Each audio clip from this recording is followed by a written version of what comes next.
اعوذ باللہ من الشیطان اللعین الرجیم بسم اللہ الرحمن الرحیم یا ایہا الذین آمنوا کتب علیکم الصیام کما کتب علی الذین من قبلکم لعلکم تتقون رب اشرح لی صدری ویسر لی امری واحلل عقدۃ من لسانی یفقہوا قولی ان اللہ وملائکتہ یصلون علی النبی یا ایہا الذین آمنوا صلوا علیہ وسلموا تسلیما۔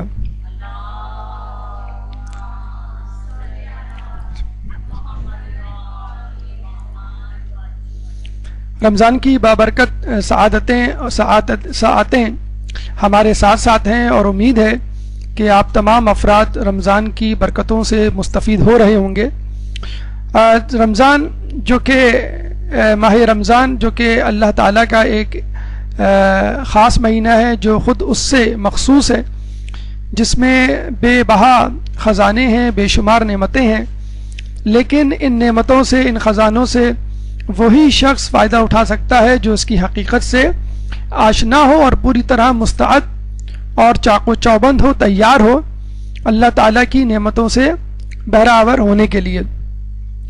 ہم نے سے پہلے آپ کو بتلایا کہ اسلام میں کوئی حکم ایسا نہیں، کوئی عبادت ایسی نہیں کہ جس کے ہشت پہلو نہ ہو، یعنی جس کے فوائد بے شمار نہ ہو، اور کوئی ایسی عبادت نہیں کہ جس میں نہ صرف انسان کا آخروی فائدہ بلکہ دنیاوی فائدہ بھی نہ ہو۔ چنانچہ روزے کے حوالے سے اگر ہم دیکھیں تو روزے سے حاصل ہونے والے فوائد کو ہم دو حصوں میں تقسیم کر سکتے ہیں۔ سب سے پہلے تو انفرادی اور اجتماعی فوائد میں، خود اس کے بعد انفرادی فوائد کو ہم کئی حصوں میں تقسیم کر سکتے ہیں، مثلا مادی فوائد اور روحانی فوائد۔ روحانی فوائد کے بارے میں گفتگو ہو چکی، اب آئیے ہم مادی فوائد کی طرف چلتے ہیں۔ مادی فوائد کو بھی آپ کئی فوائد میں تقسیم کر سکتے ہیں، مثلا ذہنی فوائد، جسمانی فوائد، طبی فوائد۔ ذہنی فوائد سے مراد یہ ہے کہ روزہ ہمیں کس طرح کی خود اعتمادی اور کس طرح کی تبدیلی ہماری شخصیت میں پیدا کرتا ہے، اور وہ تبدیلی کس طرح کیوں کر ہماری عملی زندگی میں کامیابی کا ایک پیغام لے کر آتی ہے، ایک خوشخبری لے کر آتی ہے۔ تو انشاءاللہ آج ان نکات پر، ان ثمرات پہ، ان فوائد پر گفتگو ہوگی کہ جو ہمیں روزے سے اس طرح حاصل ہوتے ہیں کہ وہ ہماری زندگی کو ایک کامیاب زندگی میں ڈھال دیتے ہیں۔ اس کے بعد انشاءاللہ زندگی رہی اور وقت ملا، توفیق خداوندی شامل ہوئی تو روزے کے طبی فوائد اور روزے کے اجتماعی فوائد کے بارے میں بھی گفتگو کی جائے گی۔ روزے کی دنیاوی فوائد بتلانا یوں ضروری ہے کہ آج کل پوری دنیا میں خود سازی یا سیلف ڈیولپمنٹ کے حوالے سے بہت زیادہ کام ہو رہا ہے، تحقیق ہو رہی ہے، اور جس طرح سائنسدان پہاڑوں کے سینے چیر رہے ہیں، سمندروں کی تہہ میں جا کر موتی اور خزانے تلاش کر رہے ہیں، ستاروں پہ کمند ڈال رہے ہیں، اور کائنات میں چھپی اللہ تعالیٰ کی نعمتوں سے استفادہ کر رہے ہیں، وہاں ایک گروہ اس بات میں بھی مشغول ہے کہ خود انسان میں کئی خزانے چھپے ہوئے ہیں، بقول مولا کے کہ دنیا کائنات اصغر ہے اور انسان کائنات اکبر۔ تو کچھ گروہ اس بات پر تحقیق میں مصروف ہے کہ خود انسان کا ذہن، انسان کا جسم، انسان کی روح اور خود بحیثیت انسان بے پناہ صلاحیتوں کا مالک ہے، چنانچہ اس کو منکشف کیا جائے، دریافت کیا جائے اور ری ڈسکور کیا جائے، یوں کہہ لیجئے، اور اس کو بروئے کار لا کر ان صلاحیتوں کو استعمال کر کے انسان اپنی زندگی کو اور اس پوری خطہ زمین کو، جسے کہتے ہیں کہ جنت میں تبدیل کر دیں۔ جب بے جان چیزوں میں اللہ تعالیٰ اتنی نعمتیں چھپا سکتا ہے تو وہ مخلوق اور جاندار چیز اور اشرف المخلوقات میں سے ایک شے یعنی انسان، اشرف المخلوقات یعنی خود انسان، اس کے اندر اللہ تعالیٰ نے کیوں نہیں ایسی نعمتیں اور خزانے چھپائے رکھے ہوں گے۔ دیکھیں رسول اللہ اور ائمہ اطہار کا یہ وتیرہ تھا، یہ طریقہ تھا کہ ہر انسان کو اس کی حیثیت، اس کے مزاج، اس کی طبیعت اور اس کی ضرورت کے مطابق نصیحت کرتے۔ اگر کوئی آخرت مانگتا تو اس کو آخرت دیتے، اگر کوئی دنیا مانگتا تو اس کو دنیا دیتے، اور اگر کوئی آخرت اور دنیا دونوں مانگتا تو رسول اس کو دونوں چیزیں عطا کر دیتے۔ لوگوں کا ایک گروہ رسول اللہ کے پاس آیا اور کہنے لگا کہ ہم چاہتے ہیں کہ آپ ہمیں فقط کوئی دنیاوی نصیحت کریں جس کا آخرت سے کوئی تعلق نہ ہو۔ کتنی عجیب نصیحت اور کتنی عجیب ڈیمانڈ. تو رسول اللہ نے کہا کہ کبھی کسی سے کوئی چیز نہیں مانگنا. اور اس کے بعد کہا جاتا ہے کہ وہ گروہ اس نصیحت پہ اس طرح کاربند ہوا کہ اگر چلتے چلتے گھوڑے پر سے گھوڑے کا چابک کسی کا گر جاتا تو وہ کسی سے نہیں مانگتا. کھانے کے دوران کسی کو پیاس لگتی اور پانی کی طلب ہوتی تو وہ کسی سے پانی کا گلاس نہیں مانگتا. اور یہی عادت اگر ہم خود بنا لیں اپنی زندگی میں تو یقیناً ہماری زندگی کامیاب گزرے گی. اگر ایک ملک بحیثیت قوم یہ حدیث اپنے ذہن میں رکھ کر اس دنیا میں زندگی گزارے اور دنیا والوں سے کچھ نہ مانگے اور اپنے تئیں یعنی خود کفالت پہ کاربند ہو جائے تو دنیا میں بہت سارے ممالک ایسے ہیں کہ جو آپ کو نظر آئے گا کہ جو بغیر کسی امپورٹ کے یا جسے کہتے ہیں کہ زیادہ تر اپنی صلاحیتوں اور اپنی معدنیات اور اپنی استطاعت پر بھروسہ کر کے کہاں سے کہاں پہنچ گئے. ایران ان میں ایک ملک ہے کہ جس پہ اتنی زیادہ پابندیاں لگائی جا چکی ہیں لیکن اس کے باوجود کبھی کسی سے کوئی چیز نہیں مانگنا کے مصداق اس حدیث پہ عمل کرتے ہوئے وہ اپنے پیروں پر کھڑا ہو گیا ہے اور خوب کھڑا ہوا ہے. روزہ اگر دیکھا جائے اس درس کا عنوان کامیاب زندگی کا طریقہ بھی ہو سکتا تھا. ڈیل کارنے اور اس کے بعد بہت سارے لوگوں نے اس کے پیروکاروں نے زندگی کو کامیاب گزارنے کے کئی طریقے دریافت کیے اور لوگوں کو بتلائے. کسی نے کہا 7 ways of success, کسی نے کہا 10 habits of successful life وغیرہ وغیرہ, اور کتابیں اس سے بھری ہوئی ہیں کہ جس میں انسان کو بتلایا گیا ہے کہ وہ اپنی بری عادتوں پر کیسے قابو پائے, جس میں بتلایا گیا کہ انسان اچھی خوبیوں کو کس طرح پیدا کرے, انسان اپنے اندر خود اعتمادی کیسے پیدا کرے. اور ایک بڑا انسان, ایک کامیاب انسان, وہ انسان جو اپنے خوابوں کو عملی جامہ پہنانا چاہتا ہے, جو اپنی خواہشات اور تمناؤں کو پورا کرنا چاہتا ہے, وہ انسان کیسے بن سکتا ہے کہ جس کی خواہشیں نہیں ہوتی بلکہ حقیقت بن جاتی ہیں. تو دیکھا جائے روزہ نہ صرف خدا کی رضا حاصل کرنے کے لیے ایک طریقہ ہے بلکہ خود کامیاب زندگی گزارنے کا ایک طریقہ ہے. لیکن جس طرح کامیابی کا راستہ جو بظاہر بڑا سیدھا نظر آتا ہے لیکن حقیقت میں بڑا پیچیدہ ہوتا ہے, اسی طرح روزہ جو بظاہر بڑا سیدھا نظر آتا ہے کہ صبح سے لے کے شام تک کچھ نہ کھانے پینے کا نام روزہ, ایسا نہیں ہے. اس میں بڑی پیچیدگیاں ہیں. اس میں آپ کو بھوک پیاس سے گزرنا ہوگا, اس میں آپ کو گھر سے باہر بھی نکلنا ہوگا, دھوپ کی تمازت برداشت کرنی ہوگی, ہو سکتا ہے لوگوں سے لڑائی جھگڑا کرتے ہوئے اپنے آپ کو صبر و تحمل میں جکڑنا ہوگا اور اپنے غصے کو قابو میں کرنا ہوگا, اپنی نیند کو خراب کرنا ہوگا, اور بہت ساری باتیں جو آپ کی روٹین اور مزاج اور طبیعت کے خلاف وہ برداشت کرنی ہوگی. تو جس طرح کامیابی کا راستہ ایک سیدھا سادہ راستہ نہیں ہے, پیچیدہ راستہ ہے, آزمائش اور مشکلات سے بھرا ہوا راستہ ہے, اسی طرح روزہ بھی مشکلات سے بھرپور ایک راستہ ہے. لیکن تھوڑی سی ہمت اور جسے کہتے ہیں کہ خود اعتمادی اگر اپنے اندر پیدا کر لی جائے اور اس کی مشقت اور تمرین کر لی جائے اور تھوڑی سی توجہ دے لی جائے ان آیات اور روایات کی طرف کہ جس میں روزے کو کما حقہ کس طرح گزارنے کا طریقہ بتایا گیا ہے, تو انشاءاللہ روزے کے تمام تر فوائد سے ہم مستفید ہو سکتے ہیں. آئیے ہم آج کی گفتگو کے مراحل پہ ایک نظر ڈالتے ہیں. روزے سے حاصل ہونے والے دنیاوی فوائد, یعنی وہ فوائد جو آپ کی زندگی کو کامیاب بنا سکتے ہیں, آپ کے سامنے 10 کی تعداد میں, ہو سکتا ہے اس سے زیادہ ہو. سب سے پہلا فائدہ جو روزے سے حاصل ہوتا ہے صبر, جو خود ہماری عملی زندگی میں کامیابی کا پہلا قدم. روزے سے حاصل ہونے والا ایک پیغام جلد بازی سے پرہیز. تیسرا پیغام استقامت, جب صبر طویل ہو جائے تو استقامت میں تبدیل ہو جاتا ہے. چوتھا پیغام حلم, یعنی غصے سے دوری. دنیاوی فائدہ روزے کا پانچواں توجہ, اپنے امور پر یکسوئی کے ساتھ مرکوز ہو جانا. روزے کا چھٹا دنیاوی فائدہ فضولیات سے پرہیز, ایک ٹو دا پوائنٹ زندگی گزارنے کا عزم. روزے کا ساتواں دنیاوی فائدہ ٹائم مینجمنٹ, وقت کی قدردانی اور وقت کے ضیاع سے پرہیز.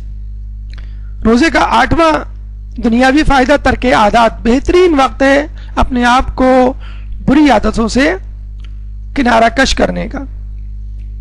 روزے کا نواں فائدہ ذاتی انا پہ ضرب کیسے لگائی جائے اور حالات کے مطابق اپنے آپ کو کیسے ڈھالا جائے، روزے کا درس۔ 10واں فائدہ ایمرجنسی کے لیے اپنے آپ کو تیار رکھنا، یہ روزے کا ایک اہم سبق ہے۔ آئیے ایک ایک کر کے ہم تمام مراحل کی طرف رجوع کرتے ہیں۔ سب سے پہلا مرحلہ روزے کا پہلا دنیاوی فائدہ جو کہ آخروی فائدہ بھی ہے۔ یاد رکھ لیجئے جتنے فوائد آپ کو بتلائے جا رہے ہیں اس میں خدا کی رضا اور آخروی فائدہ بھی شامل ہے، لیکن دنیا کا فائدہ ضرور بالضرور شامل ہے۔ ایک درود پڑھ دیں محمد والے محمد میں۔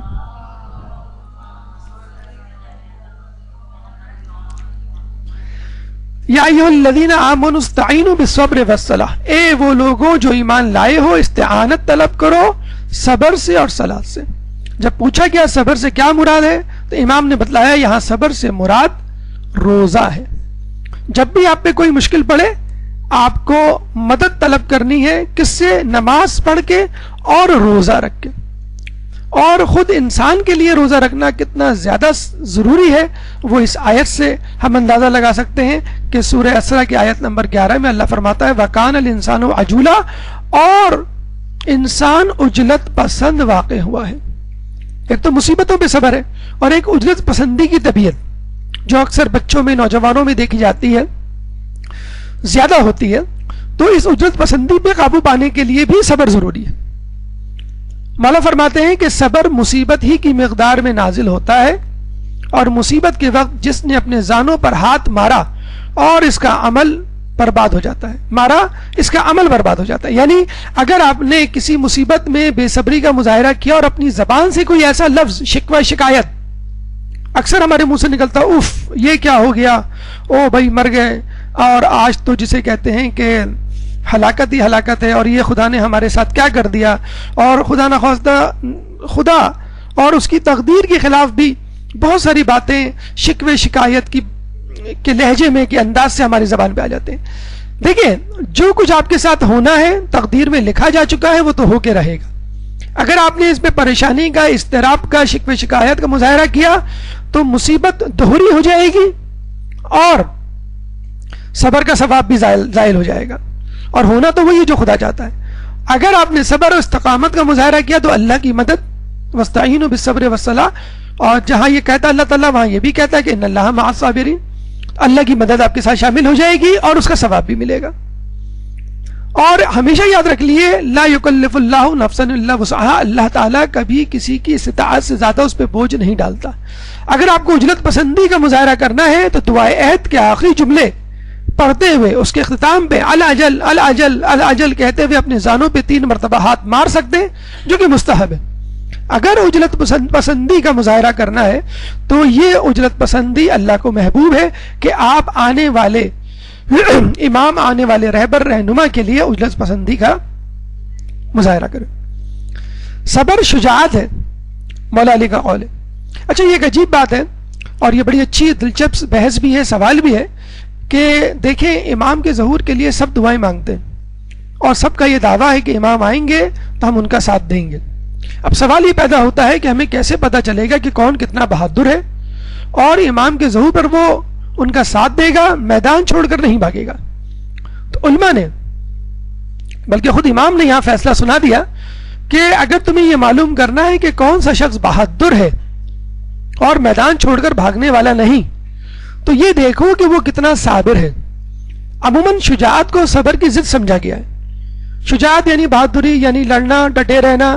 لوگ کہتے ہیں لڑائی بڑائی انہی لوگوں کا کام ہے جو صبر نہیں کر سکتے۔ نہیں، وقت پر کفر کے خلاف اسلام کی سربلندی کے لیے لڑنا عین شجاعت ہے، اور اپنے مطلب مفاد پرستی، دنیا طلبی کے لیے لڑنا یہ فتنہ و فساد ہے۔ مولا علی نے اگر جنگوں میں، غزووں میں اپنی بہادری کا مظاہرہ کیا تو اس کے بعد 25 سال صبر بھی کیا خلافت پر، اپنے اعزازات، اپنے حقوق کے چھن جانے پر کوئی لب کشائی نہیں کی۔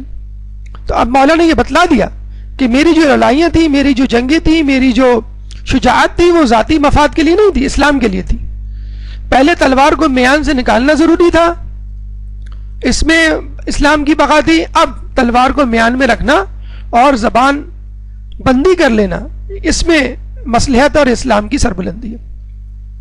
یہ تو ایک دینوی حوالے سے صبر کی فضیلت ہو گئی.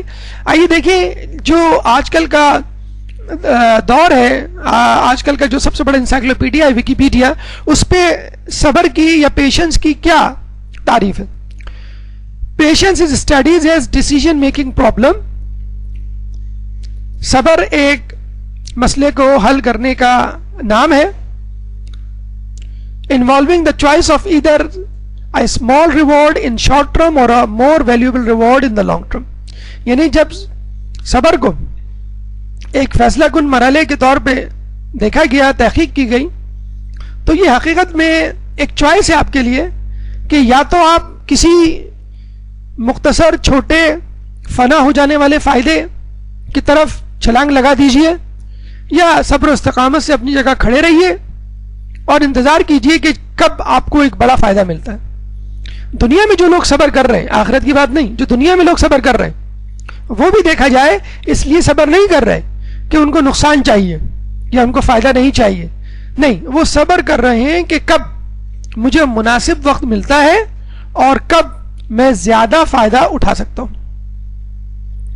تو اسلام بھی یہی کہتا ہے کہ تم دنیاوی چھوٹے چھوٹے فائدوں کی بجائے ایک بڑا فائدہ جنت کی صورت میں, خدا کی رضا کی صورت میں اپنے سامنے رکھو, اور یہ چھوٹے چھوٹے فائدے اگر نہ بھی ملیں تو کوئی بات نہیں, لیکن آفٹر افیکٹس, سائیڈ افیکٹ کے طور پہ تمہیں یہ بھی مل جائیں گے. دیکھیے ایک اسٹڈی کی گئی بندر پہ جس کا نام تھا مارموسیٹ, بڑا نایاب بندر ہے, اور اس کے ساتھ ایک اور بندر اس کی ساتھی, اس کا اسی کی نسل کا یا اسی کے خاندان سے تحقیق کی گئی جس کا نام تھا ٹیمارن, اور دونوں کو مختلف قسم کے ٹاسک دے دیے گئے, ایکٹیویٹیز دے دی گئی. تو مارموسیٹ نامی جو بندر تھا اس کے بارے میں دیکھا گیا کہ وہ لانگ ٹرم ایکٹیویٹی میں دلچسپی رکھتا ہے اور پیشنس کو پسند کرتا ہے, جبکہ ٹیمارن نامی منکی بندر وہ شارٹ ٹرم ایکٹیویٹیز کو پسند کرتا ہے اور بے صبرا ہے. اور جب ان کی عادات و اعتبار کا جائزہ لیا گیا, سلیپنگ اور فیڈنگ ہیبٹس پہ تحقیق کی گئی, تو پتہ چلا کہ جو مارموسیٹ نامی بندر تھا وہ درخت کی چھال کو چھیل کر اس میں سے نکلنے والے گم کو کھایا کرتا تھا, اور جو ٹیمارن نامی منکی تھا, بندر تھا, وہ حشرات الارض کھایا کرتا تھا. اب آپ کو معلوم ہے درخت کی چھال کو جب آپ چھیلیں گے اور اس میں سے دودھ یا گم نکالیں گے تو اس میں کچھ ٹائم لگے گا, جبکہ انسیکٹس, حشرات الارض, وہ آپ کو زمین پر چلتے پھرتے نظر آتے ہیں اور فوراً آپ ہاتھ مارتے ہیں, چونچ مارتے ہیں, اس کو اچک لیتے ہیں, جیسے مرغی کو آپ نے دانا چگتے ہوئے یا انسیکٹس کھاتے ہوئے دیکھا ہوگا. اس کا مطلب کیا ہوا کہ جن لوگوں کی طبیعت یا روٹین صبر آزما امور سے مزین ہوتی ہے, آراستہ ہوتی ہے, وہ عموماً صبر آزما آزمائش یا مصیبتوں بھی پورا اترتے ہیں. اب جب اللہ تعالیٰ نے انسان کے بارے میں بتلا دیا وَكَانَ الْإِنسَانُ عَجُولًا, کہ بے شک انسان جو ہے عجلت پسند واقع ہوا ہے, تو بس انسان کے لیے اب بدرجہ اولا ضروری ہو گیا ہے صبر کی طرف رغبت کرنا. انسان ایک عجلت پسند شخصیت مخلوق ہے. اب اس کو اللہ تعالیٰ کس طرح عجلت پسندی سے چھڑوا کر صبر کی عادت ڈلوائے, اور وہ ہے روزہ. بہترین طریقہ ہے صبر کی عادت ڈلوانے کا. مثلا بے صبری کی مثال ہم دیکھتے ہیں. آپ اپنے بچے کو کہیں کہ بیٹا آپ پڑھ لکھ لو, بہت بڑے اچھے آفیسر, پڑھے لکھے انسان بن جاؤ گے, آپ کی زندگی بڑی اچھی گزرے گی, اچھی جاب ملے گی, اچھا گھر ہوگا, وغیرہ وغیرہ. اس بچے کو یہ باتیں نہیں سمجھ میں آئیں گی. 5-10 سال کے بچے کو اگر آپ یہ کہہ دیں کہ بیٹا تم اپنا ہوم ورک کر لو, ہم آپ کو چاکلیٹ دیں گے, بچہ فوراً بات سمجھ جاتا. بیٹا آپ جو ہے وہ امتحان میں پاس ہو جاؤ, ہم آپ کو سائیکل دلا دیں گے, بچہ فوراً وہ بات سمجھ لیتا ہے. بچہ وہ بڑا ہوتا ہے, 9-10 میں آتا ہے, آپ اس کو کہتے ہیں کہ بیٹا تم اچھے A گریڈ سے پاس ہو گئے, تم کو موبائل دلوا دیں گے, سمجھ جاتا ہے. اسی طرح اگر بچہ زیادہ بڑا ہو جائے تو اس کو کہتے ہیں ٹھیک ہے ہم آپ کو گاڑی دلوا دیں گے, وغیرہ وغیرہ. تو آپ نے دیکھا کہ بچے کو بجائے اس کی کہ یہ بتلایا جائے کہ تم پڑھ لکھ کے بڑے ہو کر کوئی officer, doctor, engineer, teacher, MBA, business man بنو گے, وہ سمجھ میں نہیں آئے گا. اس کو چھوٹے چھوٹے ٹاسک, چھوٹے چھوٹے ریوارڈز دے دی جاتے ہیں جو اس کی نظروں کے سامنے ہیں, اور اس کو بڑا ہو کے کیا کرنا ہے؟ ابو کی طرح مصروف تو نہیں رہنا ہے، وہ تو چاہتا ہے کھیلے کودے، کھائے پیے، آرام کرے، دوستوں میں گپ شپ کرے۔ تو بس اللہ تعالیٰ بھی انسان کی طبیعت کو سمجھتا ہے کہ انسان چھوٹے چھوٹے ٹاسک، چھوٹے چھوٹے فائدوں میں مشغول رہنا چاہتا ہے۔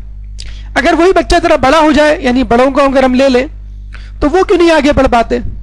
وہ کیوں نہیں کوئی امتحان پاس کر پاتے؟ وہ کیوں نہیں کوئی کامیابی حاصل کر پاتے؟ کیوں کہ اب ان کے نزدیک چاکلیٹ اور سائیکل وغیرہ نہیں، بلکہ ان کے لیے نزدیک اب ایک آرام طلبی ایک بہت بڑی بات ہے۔ آپ بڑے بچے کو کہیں کہ بیٹا کیوں ٹائم ویسٹ کر رہے ہو، کیوں کرکٹ میں لگ گئے ہو، کیوں دوستوں میں اپنے گپ شپ میں ٹائم ضائع کر رہے ہو، پڑھو لکھو، تو اس کو یہ بات سمجھ میں نہیں آتی۔ وہ کہتا نہیں مجھے میری یہ زندگی اچھی ہے اور میں پڑھ لکھ کے کیا کروں گا۔ تو بہترین صبر پسندیدہ شے پر صبر کرنا ہے۔ یعنی ٹی وی پہ اچھا پروگرام آ رہا ہے، آپ نے کہا نہیں مجھے پڑھنا ہے، میرا ٹیسٹ ہے، میرا ایگزام ہے۔ نیند آ رہی ہے، آپ نے کہا نہیں مجھے صبح اٹھنا ہے، مجھے فجر کی نماز پڑھنی ہے۔ تو اور یہ بھی کہا گیا ہے کہ بہترین نیکی وہ ہے جس کے لیے تمہیں اپنے نفس کو مجبور کرنا پڑے۔ تو بہترین صبر کیا ہے؟ جو چیز آپ کو پسند ہے وہ نہ کریں۔ ایک شخص سمندر کے کنارے بیٹھا ہوا آرام کر رہا تھا، اسی سمندر کے کنارے ایک جہاز پانی کا آ کے رکا، اور اس جہاز میں سے اس جہاز کا مالک نیچے آیا اور اس شخص نے آرام کرنے والے شخص کو حقارت سے ٹانگ مار کر، لات مار کے کہا کہ اے نکمے تم یہاں کیا کر رہے ہو؟ اس نے کہا میں آرام کر رہا ہوں۔ تو جہاز کے مالک نے کہا کہ بھائی اٹھو، چلو پھرو، کچھ کام کرو۔ تو آرام جو کر رہا تھا شخص، اس نے پوچھا پھر کیا ہوگا اگر میں کچھ کام وام کر لوں گا؟ اس نے کہا تم کچھ کماؤ، اپنے پیروں پہ کھڑے ہو۔ اس نے کہا ٹھیک ہے، پھر میں نے اگر کما لیا تو پھر کیا ہوگا؟ کہنے لگے ایک بڑا سا گھر خریدو۔ کہنے لگے پھر شادی کرو۔ کہنے لگے پھر تمہارے بچے ہوں گے، ان کی تعلیم و تربیت پہ توجہ دو، ان کو اپنے پیروں پہ کھڑا کرواؤ۔ کہنے لگے جب وہ بڑے ہو جائیں تو پھر یہاں آ کے آرام کرنا۔ تو اس نے کہا میں اس وقت کیا کر رہا ہوں؟ ارے بھائی میں ابھی بھی تو آرام ہی کر رہا ہوں۔ اگر ماں باپ بولتے ہیں بچے کو کہ بیٹا بڑے لکھ کے پڑھ لو لکھ لو، بڑے ہو کے بڑے اچھے انسان بنو گے، بڑے آرام سکون ہوگا، آرام کرو گے، امی میں آرام ہی تو کر رہا ہوں بستر پہ ابھی۔ تو اللہ یہ نہیں چاہتا ایسا آرام کہ جس میں کچھ کیے بغیر انسان آگے گزر جائے۔ یعنی ہم نے بہت لوگوں کو یہ جملہ کہتے ہوئے سنا ہے کہ وہ اکثر جو ایج ہوتی ہے تقریباً یوں سمجھ لیجیے ٹین ایجر جو ہوتے ہیں، زیادہ تر اس کرب سے گزرتے ہیں کہ ہمیں کچھ کرنا ہے، ہمیں کچھ کرنا ہے، ہمیں جو ہے بڑا آدمی بننا ہے، ہمیں کچھ ایسا کرنا ہے کہ دنیا حیران رہ جائے، اور ہم ایسا انقلاب لے کر آ جائیں گے اپنی زندگی میں، اور دنیا والوں کو بتلا دیں گے، جتلا دیں گے کہ ہم کیا ہیں۔ اس میں تفصیلی بحث غالباً ہو چکی ہے ابراہیم میسلوز کے حوالے سے کہ انسان جو ہے پہلے اپنی بنیادی ضروریات پہ توجہ دیتا ہے، پھر آخر میں اپنی دنیا کو منکشف و دریافت کرتا ہے، اور اپنی صلاحیتوں کو بروئے کار لا کے اپنی صلاحیتوں کو لوہا منواتا ہے۔ تو یہ نفس کے حوالے سے جو ہمارے دروس ہیں اس میں تفصیلی بحث ہے کہ انسان کن اسٹیجز سے گزرتا ہے، اور اللہ بھی یہی چاہتا ہے کہ وہ بنیادی ضرورتیں تو پوری کرے لیکن ہدف کوئی اعلیٰ بنائے۔ تو آغا سستانی ابھی جب حج پہ گئے تھے تو جب ان سے پوچھا گیا کہ آپ کا کوئی پیغام پاکستان کے شیعوں کے لیے، انہوں نے بڑا اچھا ایک جملہ کہا۔ انہوں نے یہ کہا میری نصیحت یہ ہے کہ جو جس فیلڈ میں ہے اس فیلڈ میں سب سے آگے جائے تاکہ وہ لوگوں کا رہبر و رہنما بن سکے۔ اگر آپ ڈاکٹر ہیں تو آپ اپنے علاقے کے بہترین ڈاکٹروں میں آپ کا شمار ہونا چاہیے۔ اگر آپ انجینئر ہیں تو بہترین انجینئر بنے، استاد ہیں تو بہترین استاد بنے۔ تو جس فیلڈ میں بھی ہیں آپ اس فیلڈ میں سب سے آگے جائیے تاکہ لوگوں کے صحیح رہنما کہلانے کے حقدار ہوں۔ اور جب انسان کسی مقام پہ پہنچ جاتا ہے تو پھر اپنی امی اور ابو کی ڈانٹیں یاد کر کے مسکراتا ہے، اور بڑے فخر سے بتا رہا ہوتا ہے اپنے بچوں کو کہ میں تو تمہیں کچھ بھی نہیں ڈانٹتی، ہماری امی تو مار مار کے بھرکس نکال دیا کرتی تھی، میں تو تمہیں کچھ بھی نہیں مارتا، میرے ابو نے تو ایک دفعہ ہاتھ پکڑ کے مجھے گھر سے باہر نکال دیا تھا، وغیرہ وغیرہ۔ اور فخر کرتا ہے کہ اچھا ہوا میری امی نے مجھے اتنا مارا ہے، میرے ابو نے مجھے اتنی سزا دی، ان کی ڈانٹ اور سزا کی وجہ سے میں کس مقام پر ہوں۔ مولا فرماتے ہیں صبر کو اپنا شعار بنا لو کیونکہ یہ کامیابی کا بہترین ذریعہ ہے۔ صبر کے بغیر دیکھیں کامیابی نہیں مل سکتی۔ آپ امتحانوں میں جو پڑھائی کرتے ہیں وہ کس طرح ممکن ہے؟ ٹی وی پہ صبر کر کے، دوستوں سے الگ ہو کر، ان کی جدائی پر صبر کر کے، اچھے کھانوں پہ صبر کر کے، اچھے کپڑوں، شاپنگ اور دیگر جتنی بھی فضولیات، لغویات اور ٹائم ویسٹ کرنے والی چیزیں ہیں ان پہ صبر کر کے، ان سے اپنے آپ کو کنارہ کش کر کے اپنی توجہ اپنے اہم ترین کام یعنی مطالعے کی طرف متوجہ کر کے. آئیے اب ہماری گفتگو کا دوسرا مرحلہ، اور وہ ہے جلد بازی. یعنی روزہ آپ کو جلد بازی سے پرہیز سکھاتا ہے. ایک درود پڑھ دیں محمد والے محمد.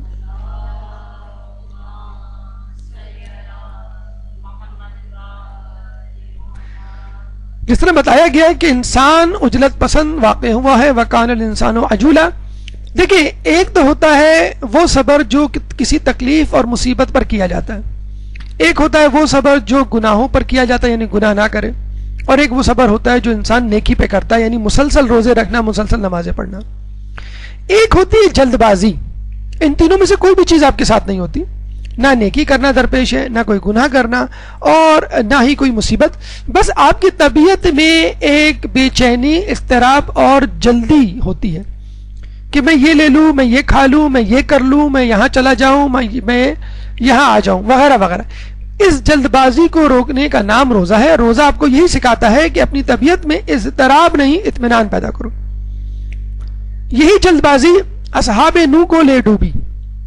نوح علیہ السلام نے جو 900 سال عبادت کی، ان 900 سالوں میں فقط 240 افراد ان پر ایمان لائے.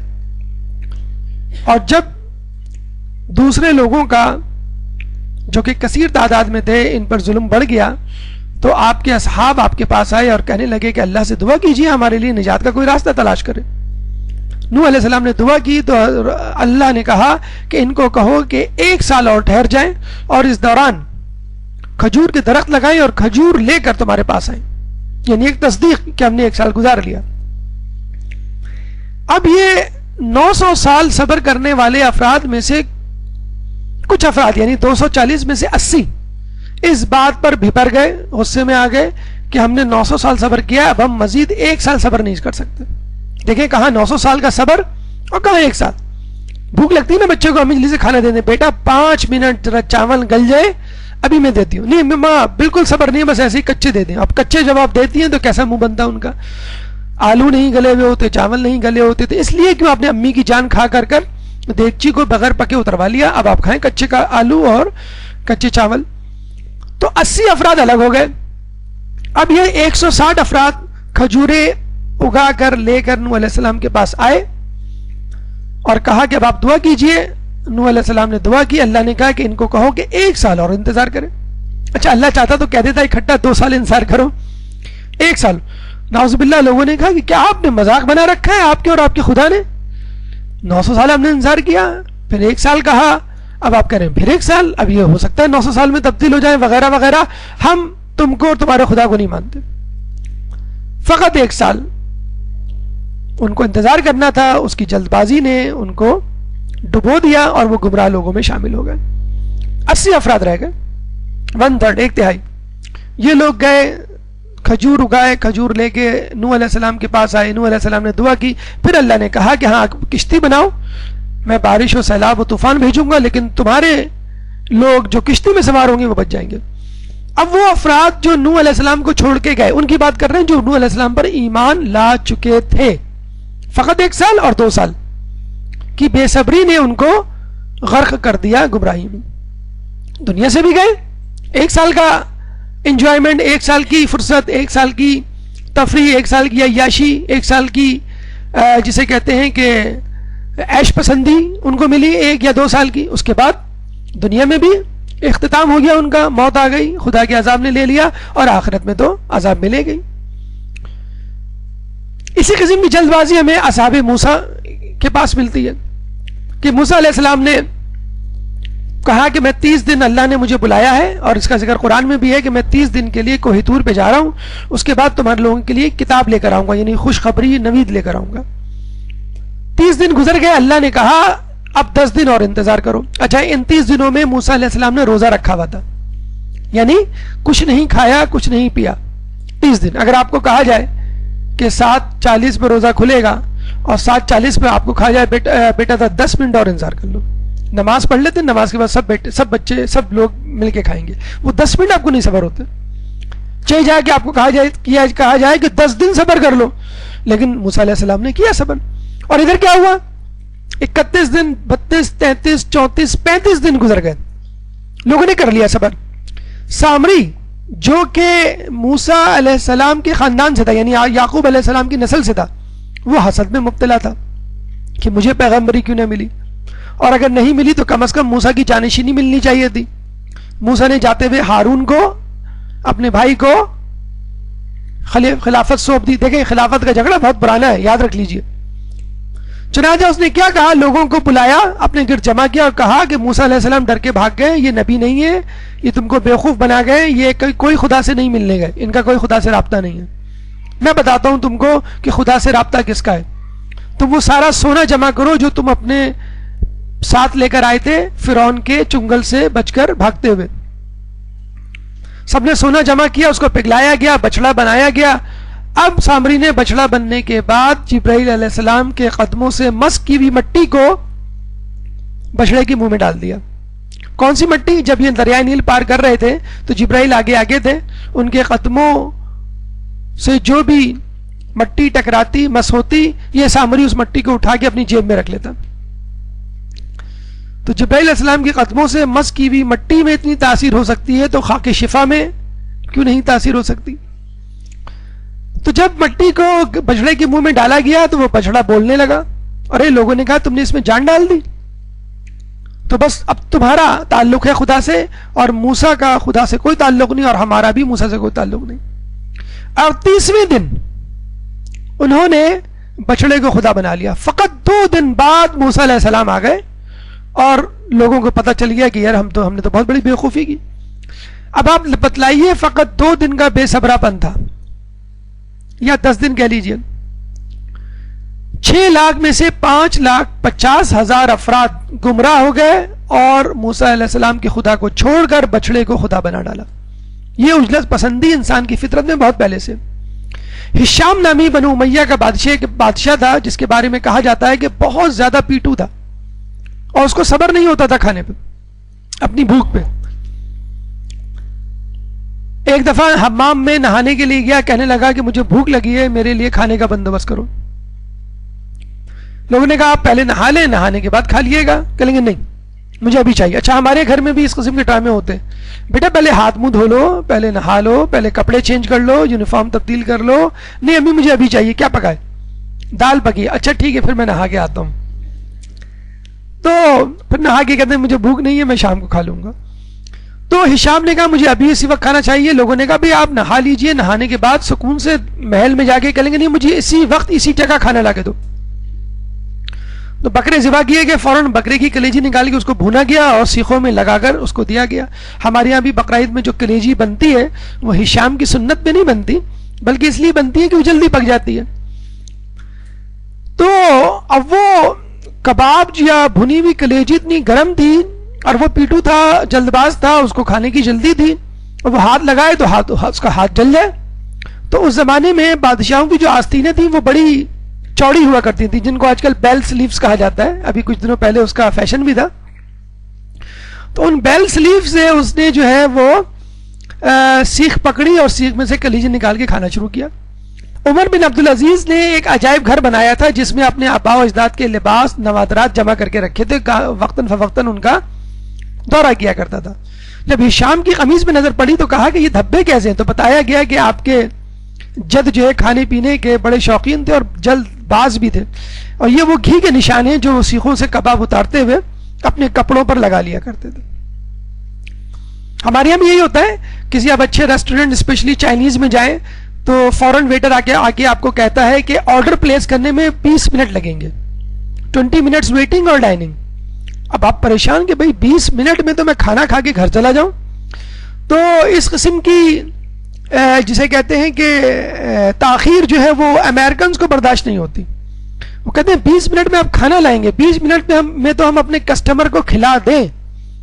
تو جب بھی آپ کے KFC، میکڈونلڈ اور برگر ٹائم وغیرہ جیسے ریسٹورنٹس میں آپ جائیں گے جن کو فاسٹ فوڈ ریسٹورنٹ کہا جاتا ہے، تو جاتے ہی آپ کو کھانا مل جائے گا. کھانا پکانے کی ضرورت ہی نہیں ہے، کھانا آپ کے سامنے نکل کے گر رہا ہوتا ہے. فرینچ فرائز اور پروسٹ اور برگر، بہرحال یہ وقت تو نہیں ہے ان باتوں کا.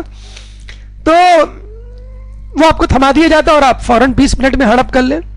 اور ویسے بھی آج کل کے دور میں جب انسان فرض کر لیجئے آفس سے نکلا ہے لنچ ٹائم کے لیے, اگر وہ 20 منٹ انتظار کرے گا, 20 منٹ کھائے گا, 20 منٹ ڈکار لے کے ہضم کرے گا, تو وہ آفس کا کام کب کرے گا؟ تو کچھ لوگ تو ہاتھ میں لے کے فٹ پاتھ پہ چلتے ہوئے کھا لیتے ہیں, وہ 20 منٹ بھی نہیں ضائع کرتے. اور 20 سے زیادہ ہے کہ ہمارے ایک 20-20 ہوا کرتا ہے.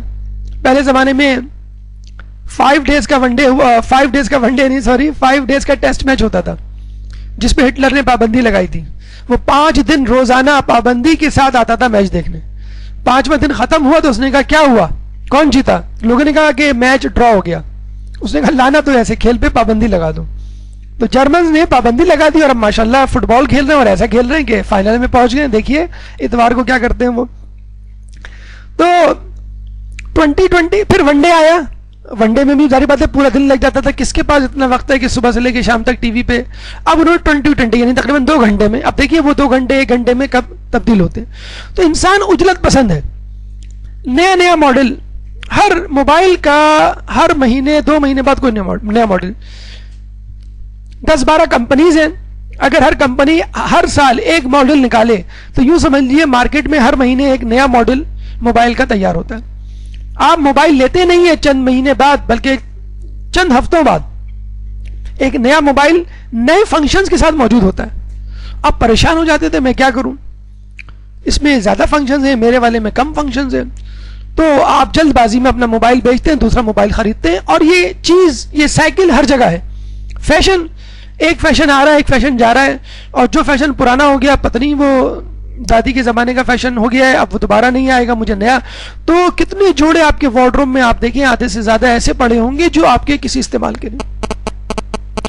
اجلت پسندی نے انسان کو ہر جگہ پریشان کیا ہوا ہے.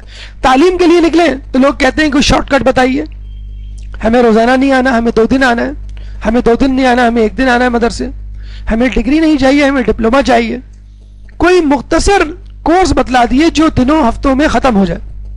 علم کے لیے تو بہرحال ہے کہ اس میں ایک طویل المدت میعاد منصوبہ بندی اور طویل عمر چاہیے اس کو حاصل کرنے کی. علم کا کوئی شارٹ کٹ نہیں ہے. تو توسل اہل بیت, تو ڈپلوما چاہیے, ہمیں ڈگری نہیں چاہیے. کوئی ایسی چیز, کوئی ایسا کام جو کم وقت میں زیادہ آؤٹ پٹ دے دے.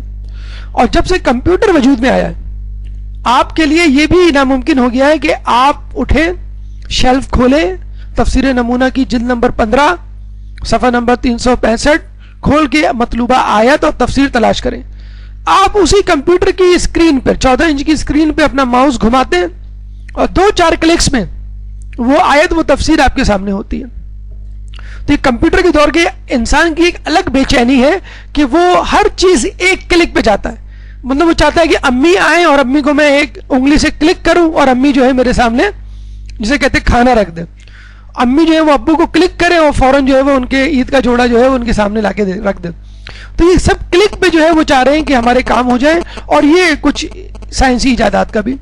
اب وہ کمپیوٹر چھوڑیں, اب آپ کے ہاتھ میں موبائل ہے, 3G 4G اور اب جو ہے 5G کی بحث ہو رہی ہے کہ 2020 میں آئے گا کہ 2015 میں آئے گا. تو آج کا انسان فاسٹ ٹریک کا انسان ہے.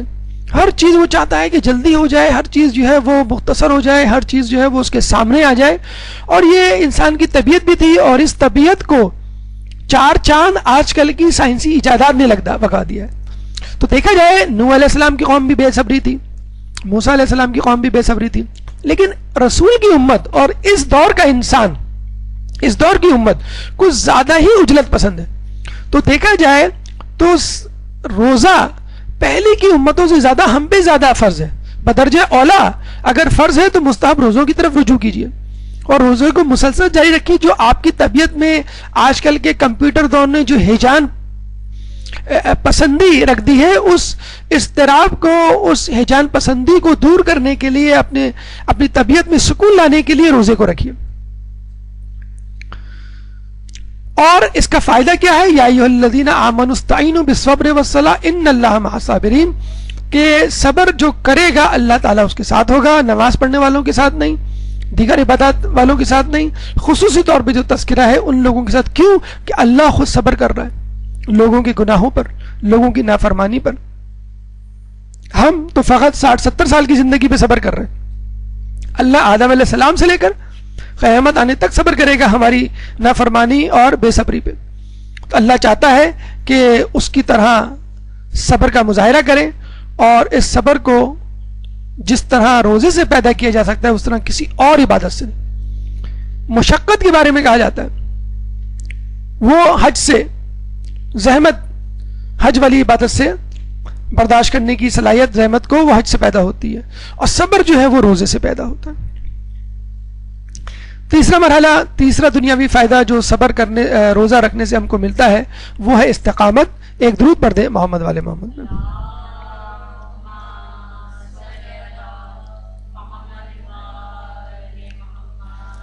فاستقم کما امرت ومن تاب معک. قرآن کی آیت کہ پس استقامت کا مظاہرہ کرو جس طرح کہ تم کو حکم دیا گیا ہے اور وہ لوگ بھی جو تمہارے ساتھ ہیں. رسول اللہ فرماتے ہیں کہ سورہ ہود جس کی یہ آیت ہے، سورہ ہود نے مجھے بوڑھا کر دیا. اے رسول، یہ آیت تو آپ کے لیے بھی تھی اور آپ کے ساتھیوں کے لیے بھی تھی، وہ بوڑھے کیوں نہیں ہوئے؟ رسول اللہ نے اس آیت کا حق ادا کیا، اس لیے بوڑھے ہو گئے. ایسی استقامت کا مظاہرہ کیا جیسی استقامت اللہ کو درکار تھی. جب صبر تھوڑا تھوڑا کر کے بڑا ہو جائے تو اس کو استقامت کہتے ہیں. جس طرح قطرہ قطرہ کر کے دریا بنتا ہے، سمندر بنتا ہے، اسی طرح تھوڑا تھوڑا صبر جب یکجا ہو جائے تو استقامت میں تبدیل ہو جاتا ہے.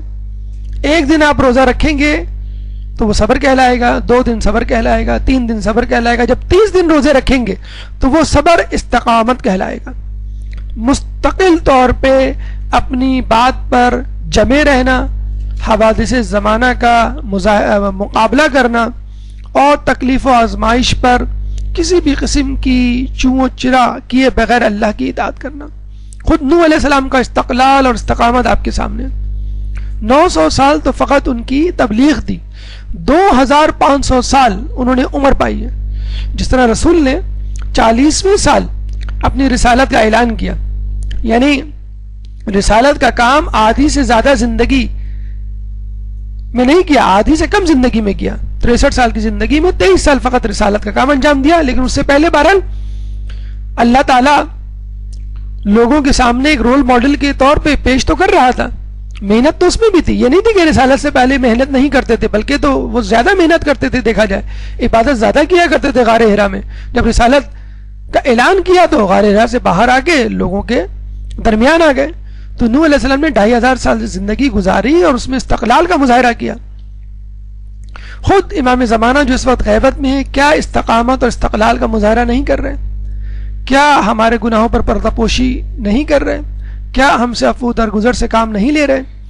کیا ان لوگوں کو سزا دینے سے نہیں رکے ہوئے کہ جو ان کی دوری کا سبب بن رہے ہیں یا ان کے ظہور میں تاخیر کا سبب بن رہے ہیں؟ امام اس وقت آئیں گے جب ان کو وہ لوگ مل جائیں گے جو واقعی ان کی مدد کا حق ادا کرنے کا جذبہ رکھتے ہیں. تو خود امام اس استقلال اور صبر اور استقامت کا مظاہرہ کر رہے ہیں. امیر تیمور جو ایک بہت بڑا بادشاہ گزرا ہے، کہتے ہیں ایک جنگ میں اس کو شکست ہوئی اور یہ جنگ کے میدان سے بھاگ گیا اور دور افتاد ایک غار میں پناہ لی. وہاں بیٹھا تھکا ہوا تھا، سو گیا. جب سو کے اٹھا تو دیکھا سامنے چونٹی دیوار پہ چڑھ رہی ہے ایک بوجھ لے کر، غذا کا ٹکڑا لے کر. ایک مرتبہ چڑھی پھر گر گئی، دوسری مرتبہ چڑھی پھر گر گئی. اسی طرح 10 20 67 مرتبہ 67 ٹائمز 67 مرتبہ وہ چڑھی اور گری، 68ویں مرتبہ کامیاب ہوئی. تیمور نے جب یہ دیکھا تو کہا کہ جب ایک چونٹی 67 مرتبہ کوشش کر سکتی ہے اپنی کامیابی کو حاصل کرنے کے لیے، میں تو فقط ایک جنگ ہارا ہوں، میں کیوں نہیں کوشش کر سکتا؟ اور پھر دوبارہ ہتھیار سے لیس ہو کر ایک نئے جذبے کے ساتھ میدان جنگ میں گیا اور پھر فتوحات کا نہ رکنے والا سلسلہ شروع ہو گیا. اگر آپ کو استقامت کسی سے نہیں سیکھنی تو کم از کم شیطان سے سیکھ لیجئے. مسلسل آدم علیہ السلام کے زمانے سے لگا ہوا ہے، وداؤٹ اینی بریک. پورے سال میں 1 مہینے کی سالانہ چھٹیاں اس کو ملتی ہیں، وہ بھی تعاون و کرہن لیتا ہے. اس کا جی نہیں چاہتا، ہمارا بہت جی چاہتا ہے اللہ ہمیں چھٹیاں دے دے، 2 مہینے کی چھٹی دے دے، عید کی چھٹی دے دے، ونٹر ویکیشن دے دے, اللہ کہتے بس اب ٹھیک ہے عبادت معاف, کتنے خوش ہو جائیں گے ہم, خوشی سے بے ہوش ہو جائیں گے. اپنی تکلیف بتلا دیجئے عالم دین کو اور وہ کہتے نہیں آپ کو روزے کی ضرورت نہیں, کتنے خوش ہوں گے آپ. شیطان خوشی خوشی نہیں گیا, اس کو جکڑا گیا ہے. تو کم از کم شیطان سے آپ مدد لیجئے, شیطان سے نصیحت کیجئے. وہ اپنے کاموں میں مسلسل لگا ہوا ہے اور اس کو معلوم ہے آخرت میں مجھے ناکامی کا منہ دیکھنا ہے اور جہنم میں جلنا ہے. اور یہ کیسا مومن ہے کہ اس کو یقین ہی نہیں ہے کہ مجھے جنت ملے گی. اگر یقین ہوتا تو کیا وہ صبر و استقلال کا مظاہرہ نہیں کرتا؟ ضرور کرتا. ہمارے صبر و استقامت میں جو فقدان ہے, جو کمی ہے, وہ اسی لیے ہے کہ ہمارا خدا پہ اور خدا کے انعام پہ جو بھروسہ ہے, وعدہ ہے, جو یقین ہے, وہ کم ہے. بس یہی استقلال, یہی استقامت روزے کے ذریعے پیدا ہو سکتی ہے, اور وہ بھی مسلسل روزے. رمضان کے 29 یا 30 روزے آپ کو نہ صرف صبر سکھا سکتے ہیں بلکہ استقلال, استقامت سکھا سکتے ہیں. اور یہی وجہ ہے کہ کہا گیا ہے کہ رمضان کے بعد بھی, ماہ رمضان کے بعد بھی اپنے روزوں کو جاری و ساری رکھیے. یہ آپ کو استقامت سکھاتا ہے. چوتھا دنیاوی فائدہ جو آپ کو روزہ دیتا ہے وہ ہے حلم. ایک درود پڑھ دیں محمد والے محمد.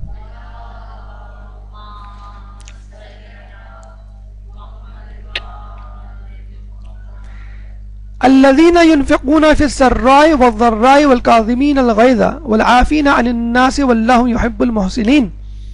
حلم یعنی غصے کی ضد, غصے کو ضبط کرنا, عفو درگزر سے کام لینا. ان کی تعریف کرتے ہوئے اللہ فرماتا ہے کہ یہ وہ لوگ ہیں کہ جو اللہ کی راہ میں انفاق کرتے ہیں, چاہے تنگ دست ہو چاہے خوشحال, اور اپنے غصے کو ضبط کرتے ہیں اور لوگوں سے درگزر سے پیش آتے ہیں.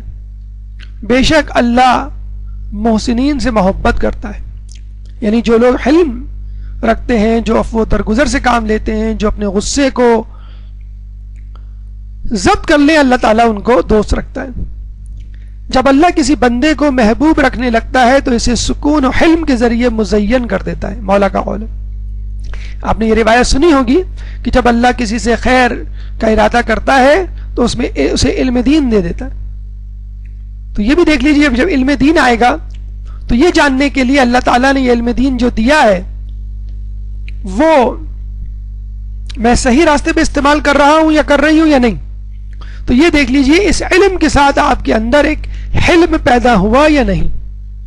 اگر علم کے ساتھ حلم نہیں ہے تو جان لیجئے یہ علم جو دینوی آپ نے حاصل کیا ہے, دینوی علم, وہ شاید اپنی نفس پرستی کے لیے یا پھر دنیا پرستی کے لیے, کسی مفاد کے لیے حاصل کیا. اگر آپ کی طبیعتوں میں بے چینی, اضطراب ہے اور آپ غصیلی طبیعت کے مالک ہیں تو سمجھ لیجئے کہ جو علم آپ نے حاصل کیا ہے وہ اللہ کا عطا کردہ نہیں, اور اللہ اس علم سے علم کے ذریعے آپ سے خوش نہیں, اور یہ علم آپ کو شاید دنیا میں تو فائدہ پہنچا دے, آخرت میں نہیں. اگر آپ کو چاہیے کہ اپنے علم کو بور نہ ہونے دیں, اگر آپ کو چاہیے کہ اپنے علم کو ہمیشہ تر و تازہ رکھیں, تو ضروری ہے اس کے ساتھ اس کا کوئی ساتھی ہو. علم کا بہترین مددگار حلم ہے. کیونکہ دیکھیے علم کے ساتھ ضروری نہیں کہ آپ کے پاس دولت ہو, لیکن یہ ضرور ہے کہ اس کے ساتھ حلم ہونا چاہیے. کیونکہ اگر آپ کے پاس دولت بھی نہیں, عزت بھی نہیں, شہرت بھی نہیں, تو انسان یہی سوچتا ہے کہ میرے علم کا کیا فائدہ, مجھے تو کچھ بھی نہیں ملا. لیکن اگر آپ اس علم کے ساتھ غصے کو برداشت کرنے کی صلاحیت رکھتے ہیں, توازن انکساری کا مظاہرہ کرتے ہیں اور لوگوں کو معاف کر دیتے ہیں, تو پھر آپ کا یہ علم وہی علم ہے جو اللہ نے دیا ہے اور اللہ اس سے راضی ہے. ہمارے چھٹے امام, امام جعفر صادق علیہ السلام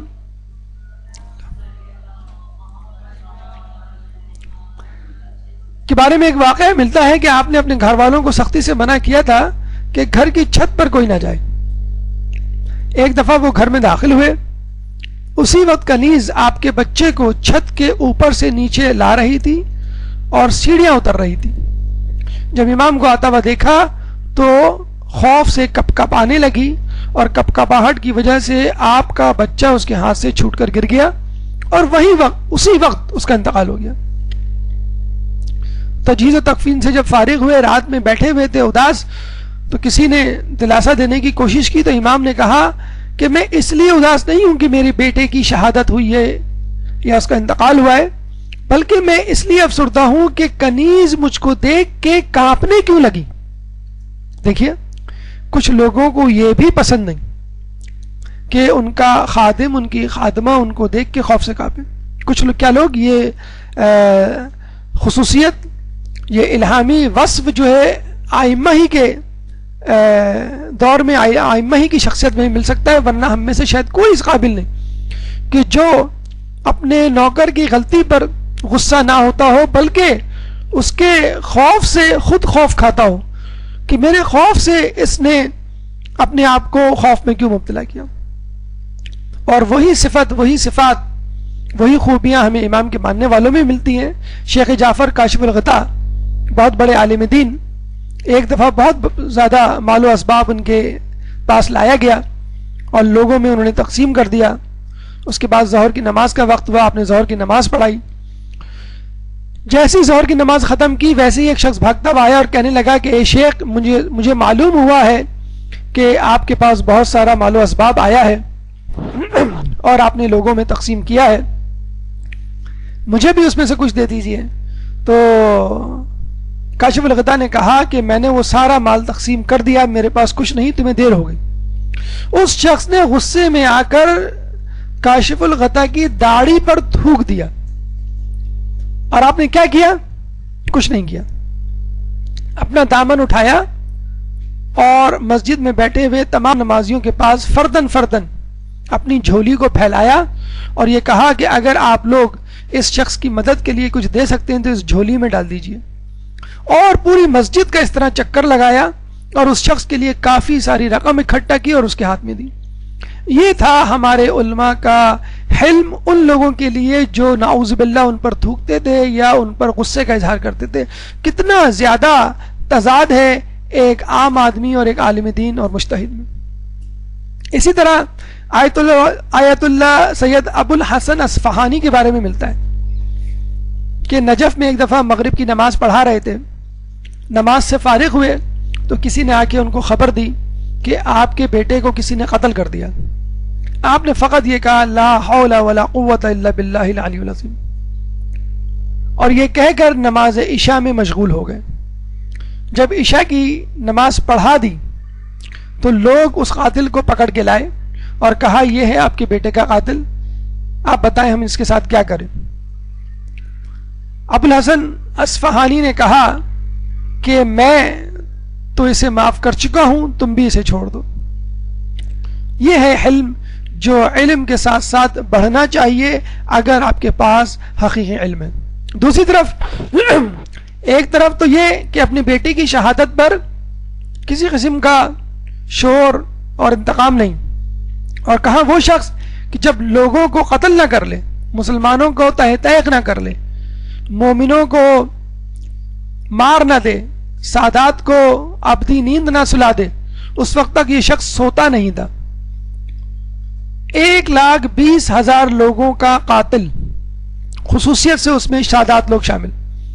1,20,000 لوگوں کو اس نے زندان میں رکھا ہوا تھا، اور اس میں کئی ہزار ایسے تھے جو اس کی زندان میں بغیر کسی چھت کے نیچے رہتے تھے. دھوپ ہو یا برسات ہو یا ہوا ہو، طوفان ہو، بغیر چھت کی زندان میں رہا کرتے تھے.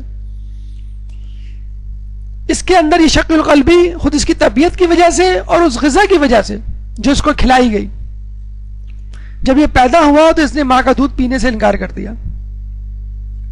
تو ایک شیطان صفت شخص وہاں سے گزرا، جب اس کو معلوم ہوا کہ یہ بچہ ماں کا دودھ نہیں پی رہا تو اس نے مشورہ دیا ایک بکری کو ذبح کرو اور اس کا خون اس کی گردن میں ڈالو، حلق میں ڈالو. جب ایسا کیا گیا تو یہ فوراً وہ سارا خون پی گیا. دوسرے دن پھر وہی معاملہ ہوا، وہی شخص وہاں سے گزرا، اس نے کہا کہ اب ایک بکرے کو ذبح کرو اور اس کا خون اس کے منہ میں ڈالو. جب ایسا کیا گیا تو بچے نے وہ بکرے کا خون پی لیا. تیسرے دن پھر یہی معاملہ ہوا تو اس شخص نے کہا کہ اب ایک سانپ کو پکڑ کے لاؤ، اس کو مارو اور اس سانپ کا خون اس کے منہ میں ڈالو. اور جب ایسا کیا گیا تو وہ بھی یہ پی گیا، اور پھر نجس خون پر اور نجس غذا پہ پلنے والا شخص بعد میں حجاج بن یوسف بنا. اسی لیے کہا جاتا ہے کہ انسان اپنی غذا پر توجہ دے. رمضان، ماہ رمضان میں جو آپ سے حلال غذا چھڑوائی جا رہی ہے، اس کا مقصد ہی یہی ہے کہ ماہ رمضان کے علاوہ اگر تم حرام غذا کی طرف رجوع کرو تو یہ سوچ لو کہ میرے سامنے تو میرے ہاتھ کی کمائی ہوئی حلال روزی رکھی ہوئی تھی، میں نے نہیں کھائی اور صبر کیا، تو میں حرام روزی پر کیسے اپنا ہاتھ صاف کر سکتا ہوں. اور غصے کے حوالے سے، غصے کو ضبط کرنے والے کے حوالے سے، حلم کے حوالے سے چھٹے امام کی خاص نصیحت ہے ان لوگوں کو جو علم دین حاصل کرتے ہیں. اور طویل حدیث ہے جو انشاءاللہ کبھی ہوا تو ہم اپنے درس کا موضوع بنائیں گے، کہ جس میں علم دین حاصل کرنے والوں کو امام نے خصوصی طور پہ کچھ نصیحتیں کی ہیں. اس حدیث کا ایک ٹکڑا یہ بھی ہے کہ انسان، طالب علم خصوصی طور پہ اپنے غصے کو برداشت کرے. اور امام کہتے ہیں کہ اگر کوئی یہ کہے کہ اگر تم ایک کہو گے تو میں 10 کہوں گا، تو تم اس کو کہنا کہ اگر تم 10 کہو گے تو میں 1 بھی نہیں کہوں گا. اور ہم اکثر یہ کہتے ہیں کہ ہم اینٹ کا جواب پتھر سے دینے والے لوگ ہیں، لیکن یاد رکھ لیجئے کہ اگر آپ کو کامیاب انسان بننا ہے اور کسی اعلیٰ مقام پر فائز ہونا ہے تو اپنے آپ کو لڑائی جھگڑے، کنفرنٹیشن سے بچانا ہے. ماہ رمضان کے دن ہے، آپ نے اکثر دیکھا ہوگا دکانوں پر یا گھر میں کسی محفل میں تو میں ہو جاتی ہے، خصوصی طور پہ روزے کے وقت. اچھا، لوگوں نے ایک عجیب مسئلے کو الٹا کر دیا ہے، روزہ رکھا ہے اس لیے غصہ آ رہا ہے. جی نہیں، روزہ رکھا ہے اس لیے غصہ نہیں آ رہا، یہ ہونا چاہیے. اور وہ ہوتا کب ہے، غصہ کب آتا ہے؟ جب آپ کو روزے کی عادت نہیں ہوتی، ابتدائی دنوں میں ہوتا ہے. تو اس کو آپ یہ نہیں کہیں گے، جیسے ایک مریض کو دوا دی جائے، اس کو الٹی ہو جائے، اس کو ریشز ہو جائے، اس کو کڑواہٹ محسوس ہو، تو کہے گا یہ دوا تو اچھی نہیں ہے. لیکن جب اس کی دوا کی عادت پڑے گی اس کو، اور جب اس دوا کے اثرات اس پہ ظاہر ہوں گے، تب آپ کو پتہ چلے گا کہ دوا تو بڑی فائدہ مند ہے. تو یہ جو ہم تو میں اور نوک جھوک کرتے ہیں، صرف فزیکل فائٹ کی بات نہیں ہو رہی ہے، ہاتھا پائی کی بات نہیں ہو رہی. یہ جو نوک جھوک ہمارے گھروں میں، محفلوں میں چلتی ہے، یہ بڑی خطرناک ہوتی ہے. آپ نے دیکھا ہوگا کہ کسی کو آپ نے کوئی جملہ کسا، اس نے بھی ماشاءاللہ اینٹ کے جواب پتھر سے دیا، اور وہ جملہ ایسا تھا کہ آپ منہ لے کے رہ گئے. آپ کا کوئی ویک پوائنٹ تھا، آپ کی کوئی دکھتی رکھتی، جس پر اس نے ہاتھ رکھ لیا، اور آپ گھر آگے گھنٹوں اس پہ سوچ رہے ہیں اور منصوبہ بندی کر رہے ہیں کہ کب میں کس وقت بدلہ لوں. آپ دیکھا آپ نے کہ ایک جملے بازی اور نوک جھوک سے آپ کا ذہن کتنا معاف ہوا، کتنا ڈسٹرب ہوا. ہم جانتے ہیں ایسے لوگوں کو جو ایک دن لڑتے ہیں اور 1 سال تک اس کو یاد رکھتے ہیں. کچھ تو کمزور طبیعت کے مالک ہوتے ہیں جو یاد رکھتے ہیں خوف کی وجہ سے، اللہ نے مجھے پتہ نہیں معاف کیا کہ نہیں اس جھگڑے کی وجہ سے. ہمارے ایک دوست ہیں، جب وہ کسی سے نوک جھوک یا لڑائی جھگڑا کرتے ہیں اور ان کو یہ احساس ہوتا ہے کہ میری وجہ سے اس کو تکلیف ہوئی ہوگی اور وہ واقعہ گزر چکا ہوتا ہے، تو جب بھی وہ واقعہ یاد آتا ہے اس کے لیے دعا مانگتے ہیں، سورہ فاتحہ پڑھتے ہیں کہ اگر میری وجہ سے اس کو تکلیف پہنچی تو اللہ اسے معاف کر دے، اور یہ سورہ فاتحہ میں اس کو ہدیہ کرتا ہوں. تو آپ نے خود غور کیا ہوگا، جو دن آپ نے لڑائی جھگڑے میں گزارا، اس دن میں کوئی پروڈکٹیوٹی نہیں ہوتی، کوئی کام نہیں ہوتا، دماغ معاف ہوتا ہے، ذہن یکسو نہیں ہوتا. بالکل ایسی مثال ہے کہ 2 افراد ایک دروازے کو کھول رہے ہوں لیکن مخالف سمتوں میں. اگر یہی 2 افراد دروازے کو ایک سمت میں کھولیں، ان کا مقصد ہے دروازہ کھلنا، دروازے کو کھولا جائے تاکہ آم و درفت ہو سکے. اگر یہی 2 افراد ایک جگہ ایک سمت میں دروازے کو دھکا دیں، دروازہ کھل جائے گا. لیکن یہی افراد چاہے جتنا زور لگا لیں، دروازے کو مخالف سمت میں کھینچیں گے تو کبھی دروازہ نہیں کھلے گا. ہمارے گھروں میں بھی یہی حال ہے. ایک دوسرے کو نیچا دکھانے کے لیے اس کی اچھی بات کو بھی برے انداز سے پیش کیا جاتا ہے. بہو شاپنگ پہ چلی جاتی ہے تو کہا جاتا ہے دیکھا یہ رمضان کے دن ہے، ان کو شاپنگ سے فرصت نہیں ہے۔ وہی بہو جب ساس کے لیے جوڑا لے کر آتی ہے، میں آپ کے لیے جوڑا لینے گئی تھی عید کا، تو وہ ساری کوفت دور ہو جاتی ہے۔ تو جو سوء ظن تھا وہ حسن ظن میں تبدیل ہو جاتا ہے۔ تو اگر آپ پازیٹیو اپروچ رکھیں اور جسے کہتے ہیں کہ حسن ظن رکھیں، اور حسن ظن رکھتے ہوئے یا کم از کم یہ بات ذہن میں رکھ لیں کہ جو میرا مومن بھائی یا مومنہ بہن ہے سامنے، اگر وہ مجھے کچھ برا بھلا کہہ رہی ہے، میری حق تلفی کر رہی ہے، ہو سکتا ہے اس میں کوئی مصلحت ہو، وہ خود بھی کسی تکلیف سے جسے کہتے ہیں گزر چکی ہو، یا میرے ہی فائدے کی اس میں کوئی بات پوشیدہ ہو۔ فوکس، روزہ ہمیں فوکس کرنا سکھاتا ہے، توجہ۔ حالانکہ پھر وہی بات ہے کہ جتنی بھی باتیں آپ کو بتلائی جا رہی ہیں لگتا تو یہی ہے کہ نہیں یہ سب کچھ الٹ ہوتا ہے، حالانکہ یہی روزے کا حاصل ہے، ثمر ہے۔ ایک درود پڑھ دیں محمد والے محمد۔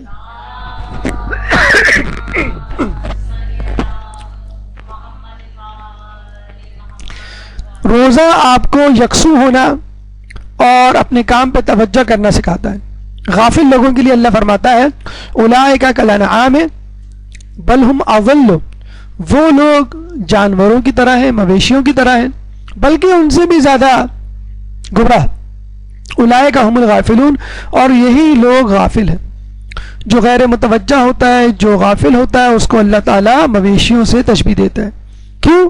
مویشیوں کے سامنے آپ جسے کہتے ہیں نا کہ بھینس کے آگے بین بجانا، آپ کچھ بھی کہتے ہیں وہ ٹس سے مس نہیں ہوتے۔ انسان کی پہچان ہی یہی ہے کہ جب وہ اچھی بات سنتا ہے تو اس کا اثر لیتا ہے اور اس نصیحت پر عمل کرتا ہے۔ آج کل ایک بیماری بڑی چلی ہوئی بلکہ فیشن چلا ہوا جسے کہتے ہیں وہ ہے ADHD، attention deficit hyperactive disorder. یعنی بچوں کے بارے میں کہا جاتا ہے کہ آج کل بچے جو ہے چین سے ایک جگہ نہیں بیٹھتے، ہر 5 منٹ بعد جو ہے وہ سر اٹھاتے ہیں، ادھر ادھر دیکھتے ہیں، ہر 10 منٹ بعد جو ہے وہ اونچے نیچے ہو رہے ہوتے ہیں، ہر 20 منٹ بعد وہ اپنی کرسی چھوڑ کر پانی پینے جا رہے ہوتے ہیں، ہر 1 گھنٹے بعد جو ہے گھر میں جو ہے وہ گاڑی چلا رہے ہوتے ہیں، ٹرین کی آوازیں نکال رہے وغیرہ وغیرہ۔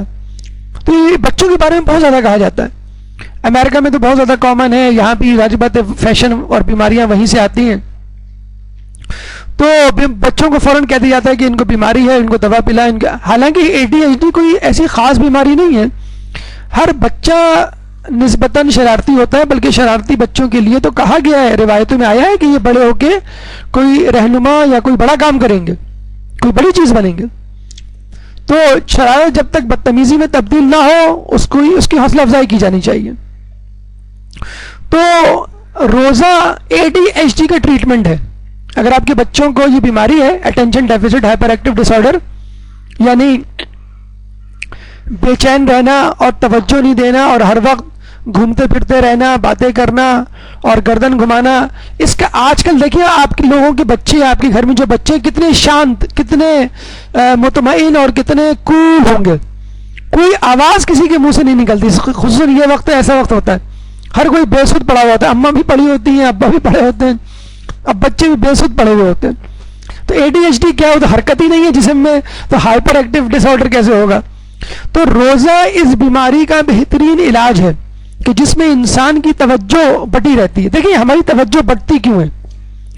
ہمیں کھانا کھانا ہوتا ہے، کھانا نہیں کھانا ہوتا، اسنیکس کھانے ہوتے ہیں۔ کھانا تو 2 یا 3 وقت کھاتے ہیں، لیکن یہ جو بار بار کے اسنیکس ہیں، چپس، کولڈ ڈرنک، چھالیا، پان، سگریٹ، بڑے اور چھوٹے ہر کوئی جگالی میں مصروف ہے۔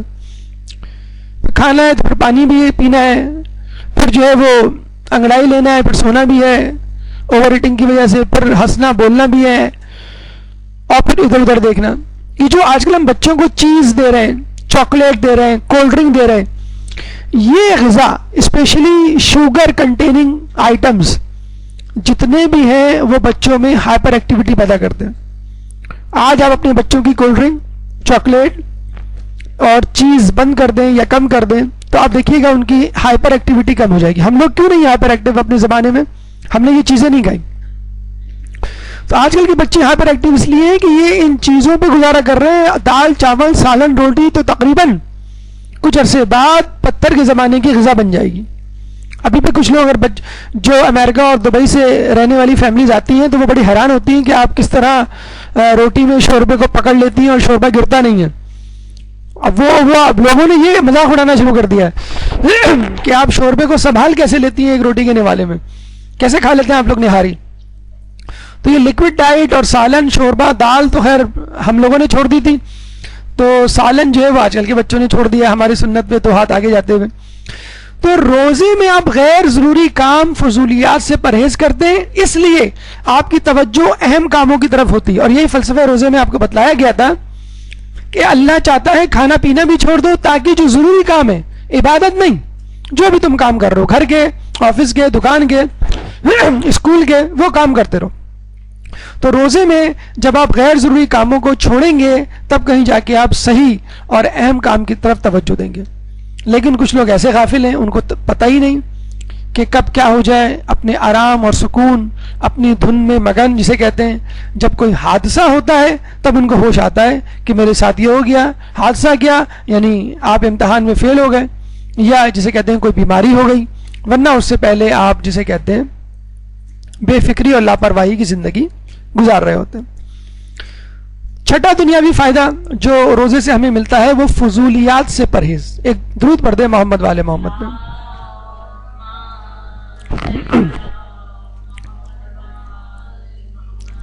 دیکھیں ایک بات ہمیشہ یاد رکھیے, اگر آپ کو کوئی بڑا آدمی بننا ہے, کسی بڑے مقام پر پہنچنا ہے اور کم وقت میں زیادہ کام کرنا ہے, تو جو چھوٹے چھوٹے فضول کام ہیں ان کو چھوڑ دیجئے. کیا فضول کام ہے؟ سب سے بڑا فضول کام ٹی وی. امریکہ میں جو ریسرچ ہوئی ہے اس کے مطابق 2013 میں جو ریسرچ کی گئی, ایک امریکن, ایوریج امریکن 4.5 گھنٹے روزانہ ٹی وی دیکھتا ہے. یعنی یوں سمجھ لیے 31.5 گھنٹے ہر ہفتے, اور تقریباً 2 مہینے اگر ان کو جوڑ کے ایک ساتھ کیا جائے اور ہر سال 2 مہینوں کو جمع کیا جائے تو 65 سالہ شخص اپنی زندگی کے 12 سال میں ایک انسان جسے کہتے ہیں کہ انجینئرنگ کی ڈگری, ڈاکٹر کی ڈگری, ایم اے کی ڈگری, کئی مرتبہ 3 ڈگریاں بلکہ لے چکا ہوں. 12 سال میں تو ہمارے حوزہ علمیہ میں عالم دین بن جاتا ہے انسان. تو فقط ٹی وی کے ٹائم جمع کر لیں آپ تو آپ ایک عالم دین بن جائیں اور کسی معاشرے میں کسی مقام پر پہنچ جائیں. بس آپ کو انہی کاموں کو جمع کر کے رکھنا ہے, انہی ٹائم کو. ٹی وی کو اگر آپ اپنی زندگی سے نکال سکتے ہیں تو خدا را نکال دیجئے, اٹھا کے پھینک سکتے ہیں تو یہ بھی کر ڈالیے. اگر آپ کو اہم کام کرنا ہے, اب ٹی وی کی بجائے انٹرنیٹ موجود ہے. اگر آپ کو خبریں دیکھنی ہے, پہلے آپ کو یہ شوق تھا کہ خبریں دیکھنی ہے, کراچی کے حالات یہ وہ, جیسے آپ گورنر لگے ہوئے, کراچی کے حالات آپ کنٹرول کر لیں گے. کنٹرول پریزیڈنٹ سے نہیں ہوتے, تو آپ سے کیا ہوں گے؟ تو آپ انٹرنیٹ پہ دیکھ لیجئے. اس کا دیکھیں فائدہ کیا ہے, میں آپ کو بتاؤں. ٹیکنیکل ایک بات, ٹی وی پہ اگر آپ خبر دیکھیں گی, پہلے تو آپ ہر گھنٹے کا انتظار کریں گی, 2 بجے, 3 بجے, 4 بجے, یہ جو جب 1 گھنٹہ شروع ہوتا ہے تب نیوز آتی ہے.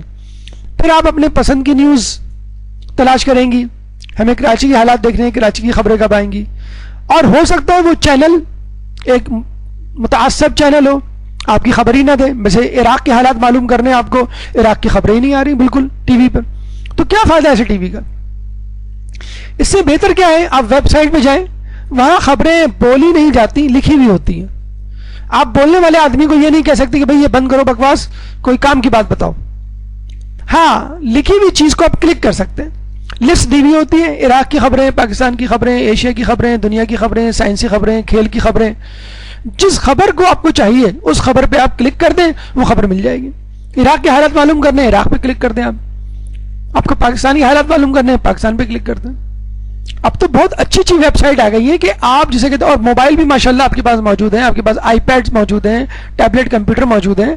اب جسے کہتے ہیں کہ لیٹے سر, یہ تکیے پہ سر رکھے ہوئے آپ خبریں دیکھ اور پڑھ سکتے ہیں اور سن سکتے ہیں. آپ apna.ir بہت بہترین ویب سائٹ ہے, آپ روزانہ اس کا مطالعہ کریں, دیکھیں. Press T V, apna.ir, abna.ir. اس ویب سائٹ کو تو آپ روزانہ اس طرح دیکھیں جیسے کوئی دینی کتاب کا آپ مطالعہ کرتے ہیں. بہت اچھی ویب سائٹ ہے. پریس ٹی وی.com ہے, پھر سحر ٹی وی ہے, abna.ir, abna.ir. presstv.com, سحر ٹی وی، اسی طرح بہت ساری ویب سائٹس دستیاب ہیں. آپ اس پہ جائیں اور اس پہ لاگ آن ہو. 5 منٹ میں اس کو دیکھ کر آپ جسے کہتے ہیں کہ اپنا مدعا جسے کہتے ہیں کہ پورا کر سکتے ہیں، اپنی احتیاج پوری کر سکتے ہیں، اپنے مطلب کی نیوز. بجائے اس کے کہ جو پاکستان کی جو چینلز ہیں اسپیشلی اس وقت، میں نے آپ کو پہلے بھی بتایا تھا کہ یہ صرف اور صرف وقت کا ضیاع ہے. اسلام کی اصل روح اس میں سے نکال دی گئی ہے. اس پروگرام کو جو پیش کیا جاتا ہے فقط کمرشل پرپس کے لیے، جو اسلام پیش کیا جاتا ہے وہ ڈائٹ اسلام ہے، جو رمضان پیش کیا جاتا ہے وہ ڈائٹ رمضان ہے. جیسی میٹھی چیز میں سے آپ چینی نکال دیں تو اس میں سے روح نکل جائے گی. تو یہ وہ اسلام ہے جو آپ کے سامنے پیش کیا جا رہا ہے. انٹرنیٹ کا استعمال کم سے کم کریں، اور انٹرنیٹ کھولنے سے پہلے، لاگ ان ہونے سے پہلے آپ سوچ لیں آپ کو کیا پڑھنا ہے، کیا دیکھنا ہے. یہ نہیں کہ پہلے میں کھولوں دیکھوں کیا ہے، نہیں. ہزاروں لاکھوں ویب سائٹس ہیں. آپ یہ دیکھیں مجھے کون سی ویب سائٹ پہ جانا ہے، مجھے کیا چیز پڑھنی ہے، کیا کام کرنا ہے. اور اس کے علاوہ کوئی ویب سائٹ پاپ اپ ہو جائے، یعنی اس کی ونڈو کھل جائے یا ایک دم سے ایڈ آ جائے تو اس کی طرف توجہ نہ دیں. ٹی وی سے زیادہ یہ گمراہ کرنے والی چیز ہے، لیکن اس پر کنٹرول ٹی وی کی بنسبت زیادہ بہتر طریقے سے ہو سکتا ہے. ہاں، نفس پہ کنٹرول پھر بھی ٹی وی کی بنسبت زیادہ مشکل ہے، لیکن ٹی وی کی بنسبت زیادہ آسان ہے اس پہ کنٹرول کرنا، کہ آپ اپنی پسند کی ویب سائٹ، پسند کی خبر، پسند کا آرٹیکل جب چاہیں آپ پڑھ سکتے ہیں. آپ کو رمضان سے متعلق، روزے سے متعلق، قرآن سے متعلق جو کچھ بھی چاہیے آپ کے انٹرنیٹ اور موبائل پر موجود ہو سکتا ہے، بشرط یہ کہ آپ اس کا صحیح استعمال کریں. گپ شپ یہ ایک بدترین بیماری ہے جو ہمیں لگی ہوئی ہے. اسپیشلی اس وقت ہوتی ہے جب آپ کھانا کھا چکے ہوتے ہیں، افطار کر چکے ہوتے ہیں، افطار کے بعد، اور آپ سے صبر نہیں ہوتا، افطار کے بعد ہی غیبتیں شروع کر دیتے ہیں. کتنی مشکل سے میں نے پورے روزے جو ہے اپنے آپ کو کنٹرول کیا، لیکن میں کیا کروں، ان کی حرکت ہی ایسی تھی. کس کی حرکت ایسی تھی؟ بھائی فلاں پھپھو کی. وہ ہم گئے تھے محفل میں، اور وہ جو شروع ہوتے ہیں آپ پھر نماز تہجد کے وقت یاد آتا ہے کہ بھائی غیبت بری بات ہے. تو یہ سیدھی سی بات ہے، اگر آپ کی گفتگو طویل ہوگی تو گفتگو سے متعلق جتنے بھی گناہ ہیں وہ کم ہوں گے. دیکھیے، ایک بادشاہ تھا، اس کا ایک گورنر تھا. گورنر کو کھانے پینے کا بڑا شوق تھا. بادشاہ نے گورنر کو جو وظیفہ یا تنخواہ مقرر کی ہوئی تھی اس سے زیادہ وہ کھانے پہ خرچ کر دیا کرتا تھا. تو بادشاہ نے سوچا کہ میں اس اپنے گورنر کو اس اسراف سے کس طرح چھٹکارا دلواؤں. بادشاہ نے اس گورنر کو اپنے ہاں مدعو کیا. کھانے کا وقت آیا تو اس نے کہا ابھی رک جاؤ، ابھی کھانا تیار نہیں ہے. پھر تھوڑی دیر بعد اس نے کہا کہ بھوک لگی ہے، اس نے کہا کہ رک جاؤ، ابھی کھانا تیار نہیں ہے. 2 گھنٹے بعد اس نے جو ہے جب اس کی بھوک عروج پہ تھی تو بادشاہ نے کہا کھانا تو تیار نہیں، ہاں دال چاول تیار ہیں، اگر کہو تو وہ لا دوں، پھر کھانا تم کھاتے رہنا، بعد میں پکنے میں تمہارے جو مزاج کا کھانا ہے اس میں ٹائم لگے گا. اس نے کہا ٹھیک ہے جو لا دیں آپ. دال چاول رکھی، وہ پوری دال چاول ہڑپ کر گیا، اور بادشاہ نے تھوڑی دیر بعد پھر کھانا لگایا، اور وہی کھانا جو اس کو پسند تھا. اب اس کو کہا گیا کہ بھائی کھاؤ، کہ نہیں اب میری بھوک مر گئی، اب میرا پیٹ بھر چکا. تو بادشاہ نے کہا کہ دیکھو پیٹ دال چاول سے بھی بھر سکتا ہے، تو پھر ہم اپنے پیٹ کو انواع اقسام اور لذیذ غذاؤں کا عادی کیوں بنائیں. تو یہ ہمارے آپ کے لیے بھی ہے. افطار پہ اگر پکوڑے، چھولے، سموسے، کٹلس اور دہی بڑے اور جو بھی چیزیں آپ کھاتے ہیں وہ نہ بھی ہوں، دال چاول رکھ دیے جائیں، وہ بھی آپ کو لذیذ لگیں گے. بھوک کھانے کی چٹنی ہے، امام کی روایت ہے. روزہ یہی سکھا رہا ہے کہ پہلے اپنے آپ کو بھوکا رکھو، جب شدید ترین بھوک لگے پھر کھاؤ. جو کچھ بھی تم کھاؤ گے وہ تمہیں بریانی متنجن سے کم نہیں لگے گا. تو روزہ ہمیں یہی سکھاتا ہے. ہمارے ایک جاننے والے، ان کے بارے میں سن کے ہمیں بڑی حیرت ہوئی اور خوشی ہوئی کہ انہوں نے اپنی بیگم کو پکوڑے پکانے سے منع کر دیا، اور یہ کہا ہے کہ جتنا وقت تمہارے پکوڑے پکانے میں لگتا ہے اتنا وقت تم اپنی عبادت میں لگا دو. بتائیں، اسی کراچی شہر میں ایسے لوگ بھی موجود ہیں.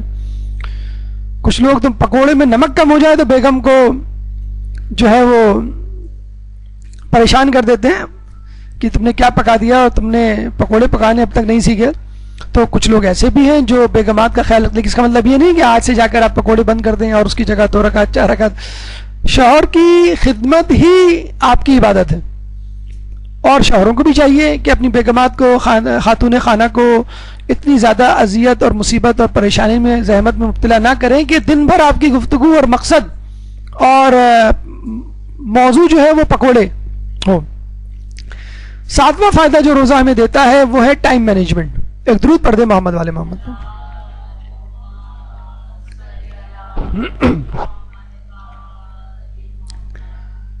دیکھیں روزے میں آپ جو کچھ کر رہے ہوتے ہیں وہ ایک ٹائمنگ کے ساتھ ہوتا ہے, اور اس وقت کی قدردانی کو سمجھانے کے لیے روزہ رکھا گیا ہے, جو ہمیں حکمت نظر آتی ہے. قرآن میں اللہ فرماتا ہے اولم نعمرکم ما یتذکر فیہ من تذکر, کیا تمہیں اتنی عمر نہیں دی گئی تھی کہ نصیحت پکڑنے والے نصیحت پکڑ لیتے. تو بس جس طرح سحری کا ایک ٹائم معین ہے کہ اگر آپ نے وقت مقررہ پہ سحری نہ کی تو روزہ گیا. نماز کے لیے نہیں ہے, نماز کے لیے ہے لیکن بہت زیادہ آپ کے پاس ٹائم ہوتا ہے اس کو دوبارہ اس کو کرنے کے لیے. اول وقت ہوتا ہے, فضیلت کا وقت ہوتا ہے, پھر قضا کا وقت آتا ہے. تو روزہ بھی ہمیں یہی سکھاتا ہے کہ اگر آپ سحری میں نہ اٹھے تو بس بن سحری کا آپ کو روزہ رکھنا پڑے گا. اسی طرح افطاری کا ایک وقت معین ہے, افطاری بھی کرنی ہے, سحری بھی کرنی ہے, نماز شب بھی پڑھنی ہے, دیگر واجب نمازیں بھی ادا کرنی ہیں, اذکار بھی پڑھنے ہیں, آفس بھی جانا ہے, خواتین کو گھر کا کام بھی کرنا ہے, بچوں کو اسکول کا ہوم ورک بھی کرنا ہے, ٹائم کو مینج کرنا ہے. اور آپ نے دیکھا ہوگا کہ ماہ رمضان میں ٹائم ٹیبل بنانے کی ضرورت نہیں پڑتی, ورنہ آپ روزانہ ٹائم ٹیبل بناتے ہیں اور اس کو کاٹتے ہیں. رمضان میں خود بخود ٹائم بن جاتا ہے, ٹائم ٹیبل بن جاتا ہے, کس وقت کیا کرنا ہے سب سمجھ میں آ جاتا ہے. اور ایک آٹومیٹک مشین کی طرح انسان جسے کہتے ہیں اس ماہ رمضان میں موو کر رہا ہوتا ہے, ایک روبوٹ کی طرح, کہ ہر کام وقت پر ہو جاتا ہے اور کسی چیز کی کوئی چھٹی نہیں ہوتی. ہر کام کے لیے ایک ڈیڈ لائن ہوتی ہے, اتنے بجے افطاری, اتنی بجے سحری, اتنے بجے نماز. بس اللہ چاہتا ہے کہ یہی ڈیڈ لائن کا طریقہ کار آپ اپنی زندگی میں بھی جاری و ساری کر لیں. دیکھیں موت کا فرشتہ آپ کے پیچھے لگا ہوا ہے, کبھی بھی کسی وقت وہ آپ کو آ سکتا ہے, دبوچ سکتا ہے. اس سے پہلے کوئی مصیبت کی گھڑی, کوئی حادثہ اور موت آپ کو دبوچ لے, اپنا کام ختم کر لے. آپ کو شاید نہیں معلوم ہوگا کہ جو بڑی بڑی کمپنیز ہوتی ہیں ان میں جب دن اختتام کو پہنچتا ہے تو ان کے تمام ورکرز کو, اسپیشلی جو کمپیوٹر پہ کام کرتے ہیں, ان کو کہا جاتا ہے کہ آپ اپنے کمپیوٹر آف کرنے تک, یعنی آپ کو اپنا پروگرام سوئچ آف کرنے اور کمپیوٹر بند کرنے کے لیے 5 منٹ دیے جا رہے ہیں. اور یہ 5 منٹ بعد کمپیوٹر اگر آپ نے آف نہیں کیا اور اگر آپ باہر نہیں نکلے تو دروازے آٹومیٹک ہوتے ہیں, وہ لاک ہو جاتے ہیں. اگر آپ نے 5 منٹ میں اپنے کمپیوٹر اور پروگرام آف نہیں کیا تو آپ اسی کمرے میں لاک ہو جائیں گے اگلی صبح تک, یعنی آپ کو چھٹی نہیں ملے گی اور پھر دوبارہ آپ کو آفس کا کام کرنا ہے. 5 منٹ کے اندر اندر آپ کو وائنڈ اپ کرنا ہوتا ہے. تو آپ نے دیکھا ہوگا ایسی صورتحال ہمارے ساتھ بھی پیش آتی ہے کہ 5 منٹ میں سحری کرنی ہوتی ہے, یا 15 منٹ میں آپ کو افطاری کرنی ہوتی ہے, یا 1 گھنٹے میں آپ کو گھر پہنچنا ہوتا ہے وغیرہ. ڈیڈ لائنز ہوتی ہیں آپ کے پاس. اگر آپ نے ڈیڈ لائنز متعین کی ہوئی ہیں, ہفتے تک مجھے یہ کرنا ہے, جمعے تک مجھے یہ کرنا ہے, شام تک مجھے یہ نمٹانا ہے. اس طرح روزہ آپ کو سکھاتا ہے کہ 3 بجے تک مجھے اٹھنا ہے, 3:30 تک سحری تیار کرنی ہے, 4 بجے تک سحری کر لینی ہے, 4:20 سے پہلے جو ہے مجھے نماز شب پڑھ لینی ہے, پھر 4:30 پہ جو ہے مجھے فجر پڑھنی ہے. تو یہ خود بخود ڈیڈ لائنز ہیں جو آپ کے ذہن میں متعین اور معین ہو جاتی ہیں. اسی طرح آپ کو عام زندگی میں بھی مختلف امور کے لیے ڈیڈ لائن مقرر کرنی ہے, ورنہ ہوگا یہ کہ آپ بڑے مزے سے دنیا کے سمندر میں غوطے لگا رہے ہیں اور گھوم پھر رہے ہیں, اور موت کا فرشتہ جو ہے منہ کھولا اپنی افطار کھولنے کا انتظار کر رہا ہے. اور اگر آپ یہ فائدے نہیں اٹھا پاتے تو یقین کر لیجئے آپ سستی کا شکار ہیں, کیونکہ مولا کا قول ہے کہ محرومی کا ایک سبب سستی ہے. جو ہم کہتے ہیں نا کہ رمضان کے اتنے فوائد ہیں لیکن پھر بھی ہم فوائد نہیں سمیٹ پا رہے, تو اس کی وجہ یہی ہے کہ ہم نے ماہ رمضان کو, روزوں کو سستی میں تبدیل کر دیا. سستی, کاہلی اور نیند کا ایک طریقہ ہم آپ کو بتاتے چلیں. 20 منٹ کا قیلولہ آپ کے لیے بہترین ہے اگر آپ چاہتے ہیں کہ نیند کی تلافی کر سکیں جو رات میں کم ہوئی تھی آپ کی, لیکن 20 منٹ سے زیادہ کا نہ ہو, 20 سے 40 منٹ, 20 سے کم نہ ہو, 40 سے زیادہ نہ ہو. باقاعدہ یورپ میں لوگوں کو ٹیکنیکس بتائی جا رہی ہیں کہ آپ دن میں آفس میں یا جہاں بھی آپ کام کر رہے ہیں 20 منٹ سیو کر کے بیٹھے بیٹھے وہیں پہ ٹیک لگا کے کیسے سو سکتے ہیں. ایک شاپنگ مال میں باقاعدہ یہ کمپٹیشن ہوا کہ کون 20 منٹ سو کے دکھائے گا. یعنی 20 منٹ سونے کا مطلب ہے 20 منٹ سو کر پھر اٹھ بھی جائے گا. یہ نہیں کہ 20 منٹ میں سوئیں اور پہلا 2 گھنٹے تک آپ سوتے رہے. تو 20 منٹ تک کون سو کے دکھائے گا. اور جسے کہتے ہیں کہ اب یورپ میں قیلولے کی جو سنت ہے, جو رسول کی سنت ہے, وہ اب زور پکڑ رہی ہے. تو اگر آپ کی نیند کم ہوتی ہے رات میں تو آپ دیکھا ہوگا آپ نے کہ لوگ اپنی نیند پوری کرتے ہیں دن میں. اس کو آپ وسیلہ, ضروری نہیں ہے کہ اس کے لیے آپ کو بیڈ بچھایا جائے, کوئلٹ لائی جائے اور پھر کیا نام کہ اے سی چلایا جائے, پردے جو ہیں وہ گرائے جائیں. نہیں, یہ کوئی ہمیشہ کی ابدی نیند سونے نہیں جا رہے ہیں. آپ کو 20 منٹ سونا ہے پھر اٹھ جانا ہے. اور بہتر یہی ہوتا ہے کہ آپ صوفے پہ ٹیک لگا کر کرسی پہ بیٹھے بیٹھے سو جائیں, بجائے اس کے کہ بالکل اہتمام کے ساتھ آپ سوئیں. تو یہ آپ کی نیند کی کمی جو رات میں تھی وہ پوری کر دے گا. ورنہ ہوگا یہ کہ آپ دن میں بیٹھے ہوئے بھی ہوں گے تو لگ رہا ہے کہ آپ سو رہے ہیں, بالکل جسے کہتے ہیں زندہ لاش کی طرح. یہ لگ رہا ہے صاف کہ افطاری سے پہلے کھینچی گئی تصویر ہے.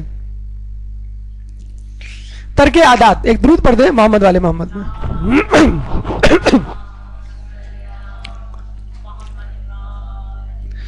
بہترین موسم ہے, بہترین وقت ہے اپنی عادات کو ترک کرنے کا. جس کو جو عادت لگی ہوئی ہے وہ عادت اس مہینے میں ترک کر دے. اسموکنگ 50 لاکھ اموات سالانہ کا سبب بنتی ہے. دنیا میں 50 لاکھ افراد سالانہ اسموکنگ کی وجہ سے مر رہے ہیں. سگمنڈ فرائڈ جو بہت بڑا نفسیات ماہر نفسیات تھا, سائیکالوجسٹ تھا, اس کی موت زیادہ سگریٹ پینے کی وجہ سے ہوئی. چائے جو رمضان میں تو ناگزیر ہو جاتی ہے, اور لوگ یہی کہتے ہوئے سنا گیا لوگوں کو کہ بھوک پہ تو گزارا ہو جائے گا, چائے پہ گزارا نہیں ہو سکتا. یعنی جیسے مولا فرماتے ہیں کہ اللہ میں جہنم کی آگ پہ تو صبر کر لوں گا, تیری جدائی پہ کیسے صبر کروں گا. تو ہم کہتے ہیں اللہ بھوک پہ تو صبر کر لوں گا, چائے پہ کیسے صبر کروں گا. تو آیت اللہ مرشی نجفی کے بارے میں کہا جاتا ہے کہ انہوں نے ایک دفعہ امام زمانہ سے ملاقات کی اور ملاقات میں چائے پیش کی. تو امام نے کیا کہا کہ ہم ان فضولیات سے اپنے آپ کو آلودہ نہیں کرتے. امام کے نزدیک یہ فضولیات میں سے ہے. اب اس کا مطلب یہ نہیں کہ ہم چائے کو آج سے حرام قرار دے رہے ہیں. چائے بہرحال ایک فضول چیز تو ہے, یہ بات ماننے کی ہے, کھانا نہیں ہے. یہ ایسی چیز نہیں جس کے بغیر گزارا نہ ہو سکے. اگر آپ رمضان میں چائے نہیں چھوڑ سکتے تو کم از کم چائے کو کم کر لیجئے, کنٹرول کر لیجئے, 1 یا 2 کپ پہ گزارا کر لیجئے. زیارت یا عمرے کے سفر میں جو لوگ جاتے ہیں انہوں نے دیکھا ہوگا کہ اکثر ہوٹل کے اسٹے میں چائے کا جو وہ کنٹینر ہوتا ہے یا کولر ہوتا ہے, گرم کولر, گرم بھی ہے کولر بھی ہے, یہ کیسے ہو سکتا ہے. بہرحال چائے کی جو وہاں ٹنکی رکھی جاتی ہے 24 گھنٹے کے لیے, تو لوگ ہر 2 گھنٹے بعد چائے پینے آ رہے ہوتے ہیں. چائے 24 گھنٹے اگر دستیاب ہے, اس کا مطلب یہ نہیں ہے کہ ہر 2 گھنٹے بعد پینا واجب ہے. تو کچھ لوگ رمضان میں زبردستی اس پہ اپنے اوپر واجب کر لیتے ہیں. کوشش کر کے دیکھیے کبھی ایک آدھ وقت کی دن کی چائے اسکپ کر کے, یا اگر آپ چائے کے عادی ہیں تو کم از کم اس کو کم کر کے دیکھیے. شیخ جی سر میں درد ہوگا, یقیناً آپ کے سر میں رمضان کے شروع میں بھی ہوا ہوگا لیکن آپ نے روزہ نہیں چھوڑا. شیخ مرزا انصاری کے پاس ایک شخص آیا, کہنے لگا آپ نے فلاں اسٹوڈنٹ کا وظیفہ بڑھا دیا ہے, سوری غلطی سے زیادہ دے دیا تھا, اس نے زیادہ مانگ لیا تھا اپنی کسی اضافی ضرورت کے تحت, پتہ یہ چلا کہ وہ چائے پیتا ہے. شیخ مرزا انصاری نے فوراً اندر سے رجسٹر منگوایا اور اس طالب علم کے وظیفے میں مستقل طور پہ اضافہ کر دیا. تو کمپلین کرنے والے شکایت کرنے والے شخص نے پوچھا یہ کیوں؟ کہنے لگا اب اس کو چائے کی عادت ہو گئی, چائے کے بغیر اب یکسو ہو کر متعالہ نہیں کر سکتا. تو اگر ایسی نہج اگر طبیعت ہو گئی ہے, مقام آ چکا ہے تو پھر الگ بات ہے, لیکن بہرحال کم تو ضرور کیا جا سکتا ہے. دیکھیے چائے کے بارے میں کہا جاتا ہے کہ پاکستان دنیا کا 3را بڑا امپورٹر ہے. پوری دنیا میں 157 کنٹری ہیں, پاکستان میں 3رے نمبر پہ چائے امپورٹ ہوتی ہے, اور 7واں بڑا ملک ہے جہاں چائے پی جاتی ہے. سب سے زیادہ انڈیا میں پی جاتی ہے, اور پر کیپیٹم یعنی پر انڈیویجول دیکھا جائے تو ترکی میں سب سے زیادہ چائے پی جاتی ہے. بہرحال چائے کے الگ نقصانات ہیں اگر زیادہ مقدار میں پی جائے, مثلا ہارٹ اٹیک, ہارٹ بیٹ کا زیادہ ہونا, اور نیند کا جو غائب ہونا, آج کل جو انسومنیا کی بیماری ہے. بہرحال چائے کو اگر ختم نہیں کر سکتے کم از کم کریں. پان گٹکا میم پوری یہ تو بالکل واضح ہو چکا ہے کہ یہ منہ کے کینسر کا حلق کے کینسر کا سبب بن رہے ہیں اور پاکستان میں یہ وبا تیزی سے پھیل رہی ہے. تو پان گٹکا میم پوری یا اس جیسی دوسری عادتوں میں علتوں میں لتوں میں جو مبتلا افراد ہیں رمضان کا مہینہ بہترین ہے. تو اس ماہ رمضان میں یہ کوشش کیجئے کہ ان عادتوں سے آپ چھٹکارا پائیں. ایک عادت ہے ذاتی انا میں مبتلا ہونا.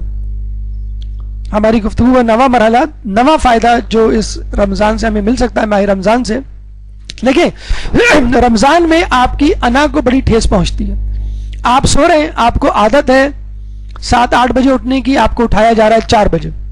آپ کو عادت ہے بغیر ناشتے کے گھر سے نکلنے کی اور آپ کو 4 بجے منہ میں ٹھسایا جا رہا ہے کہ روزہ رکھ لو, سحری کر لو ورنہ روزہ لگے گا.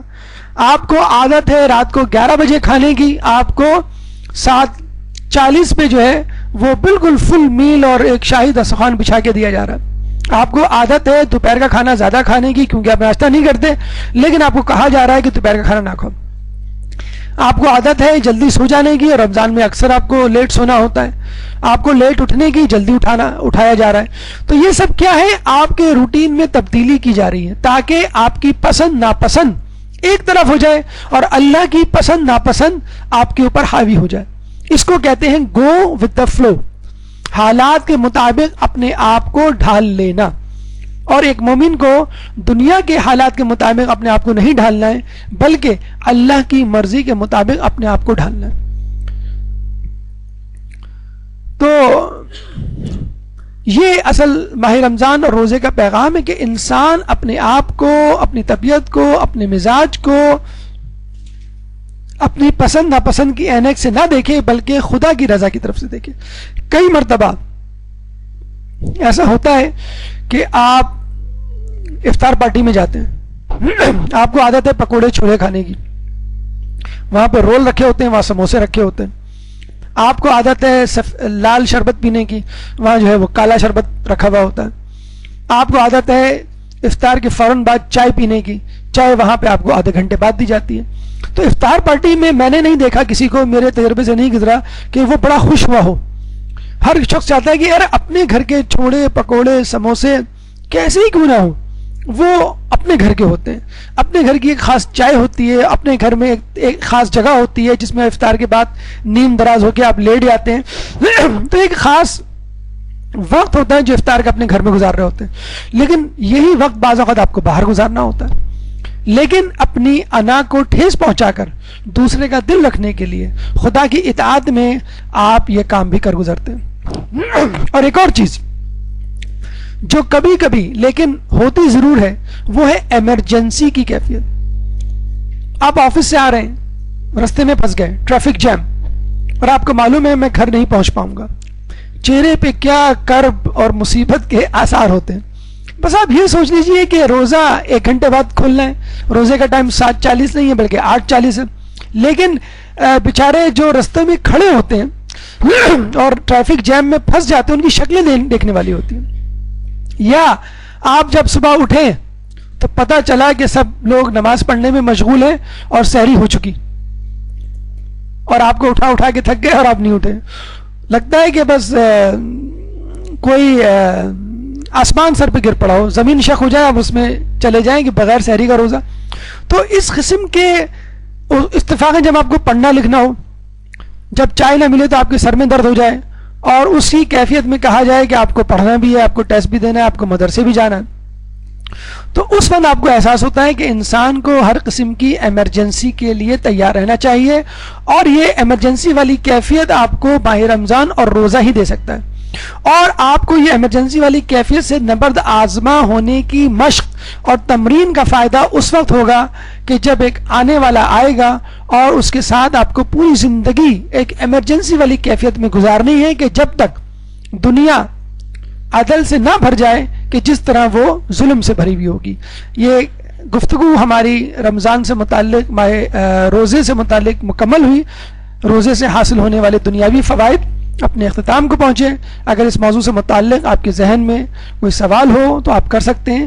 قابل سوالات بھرپور صلوات.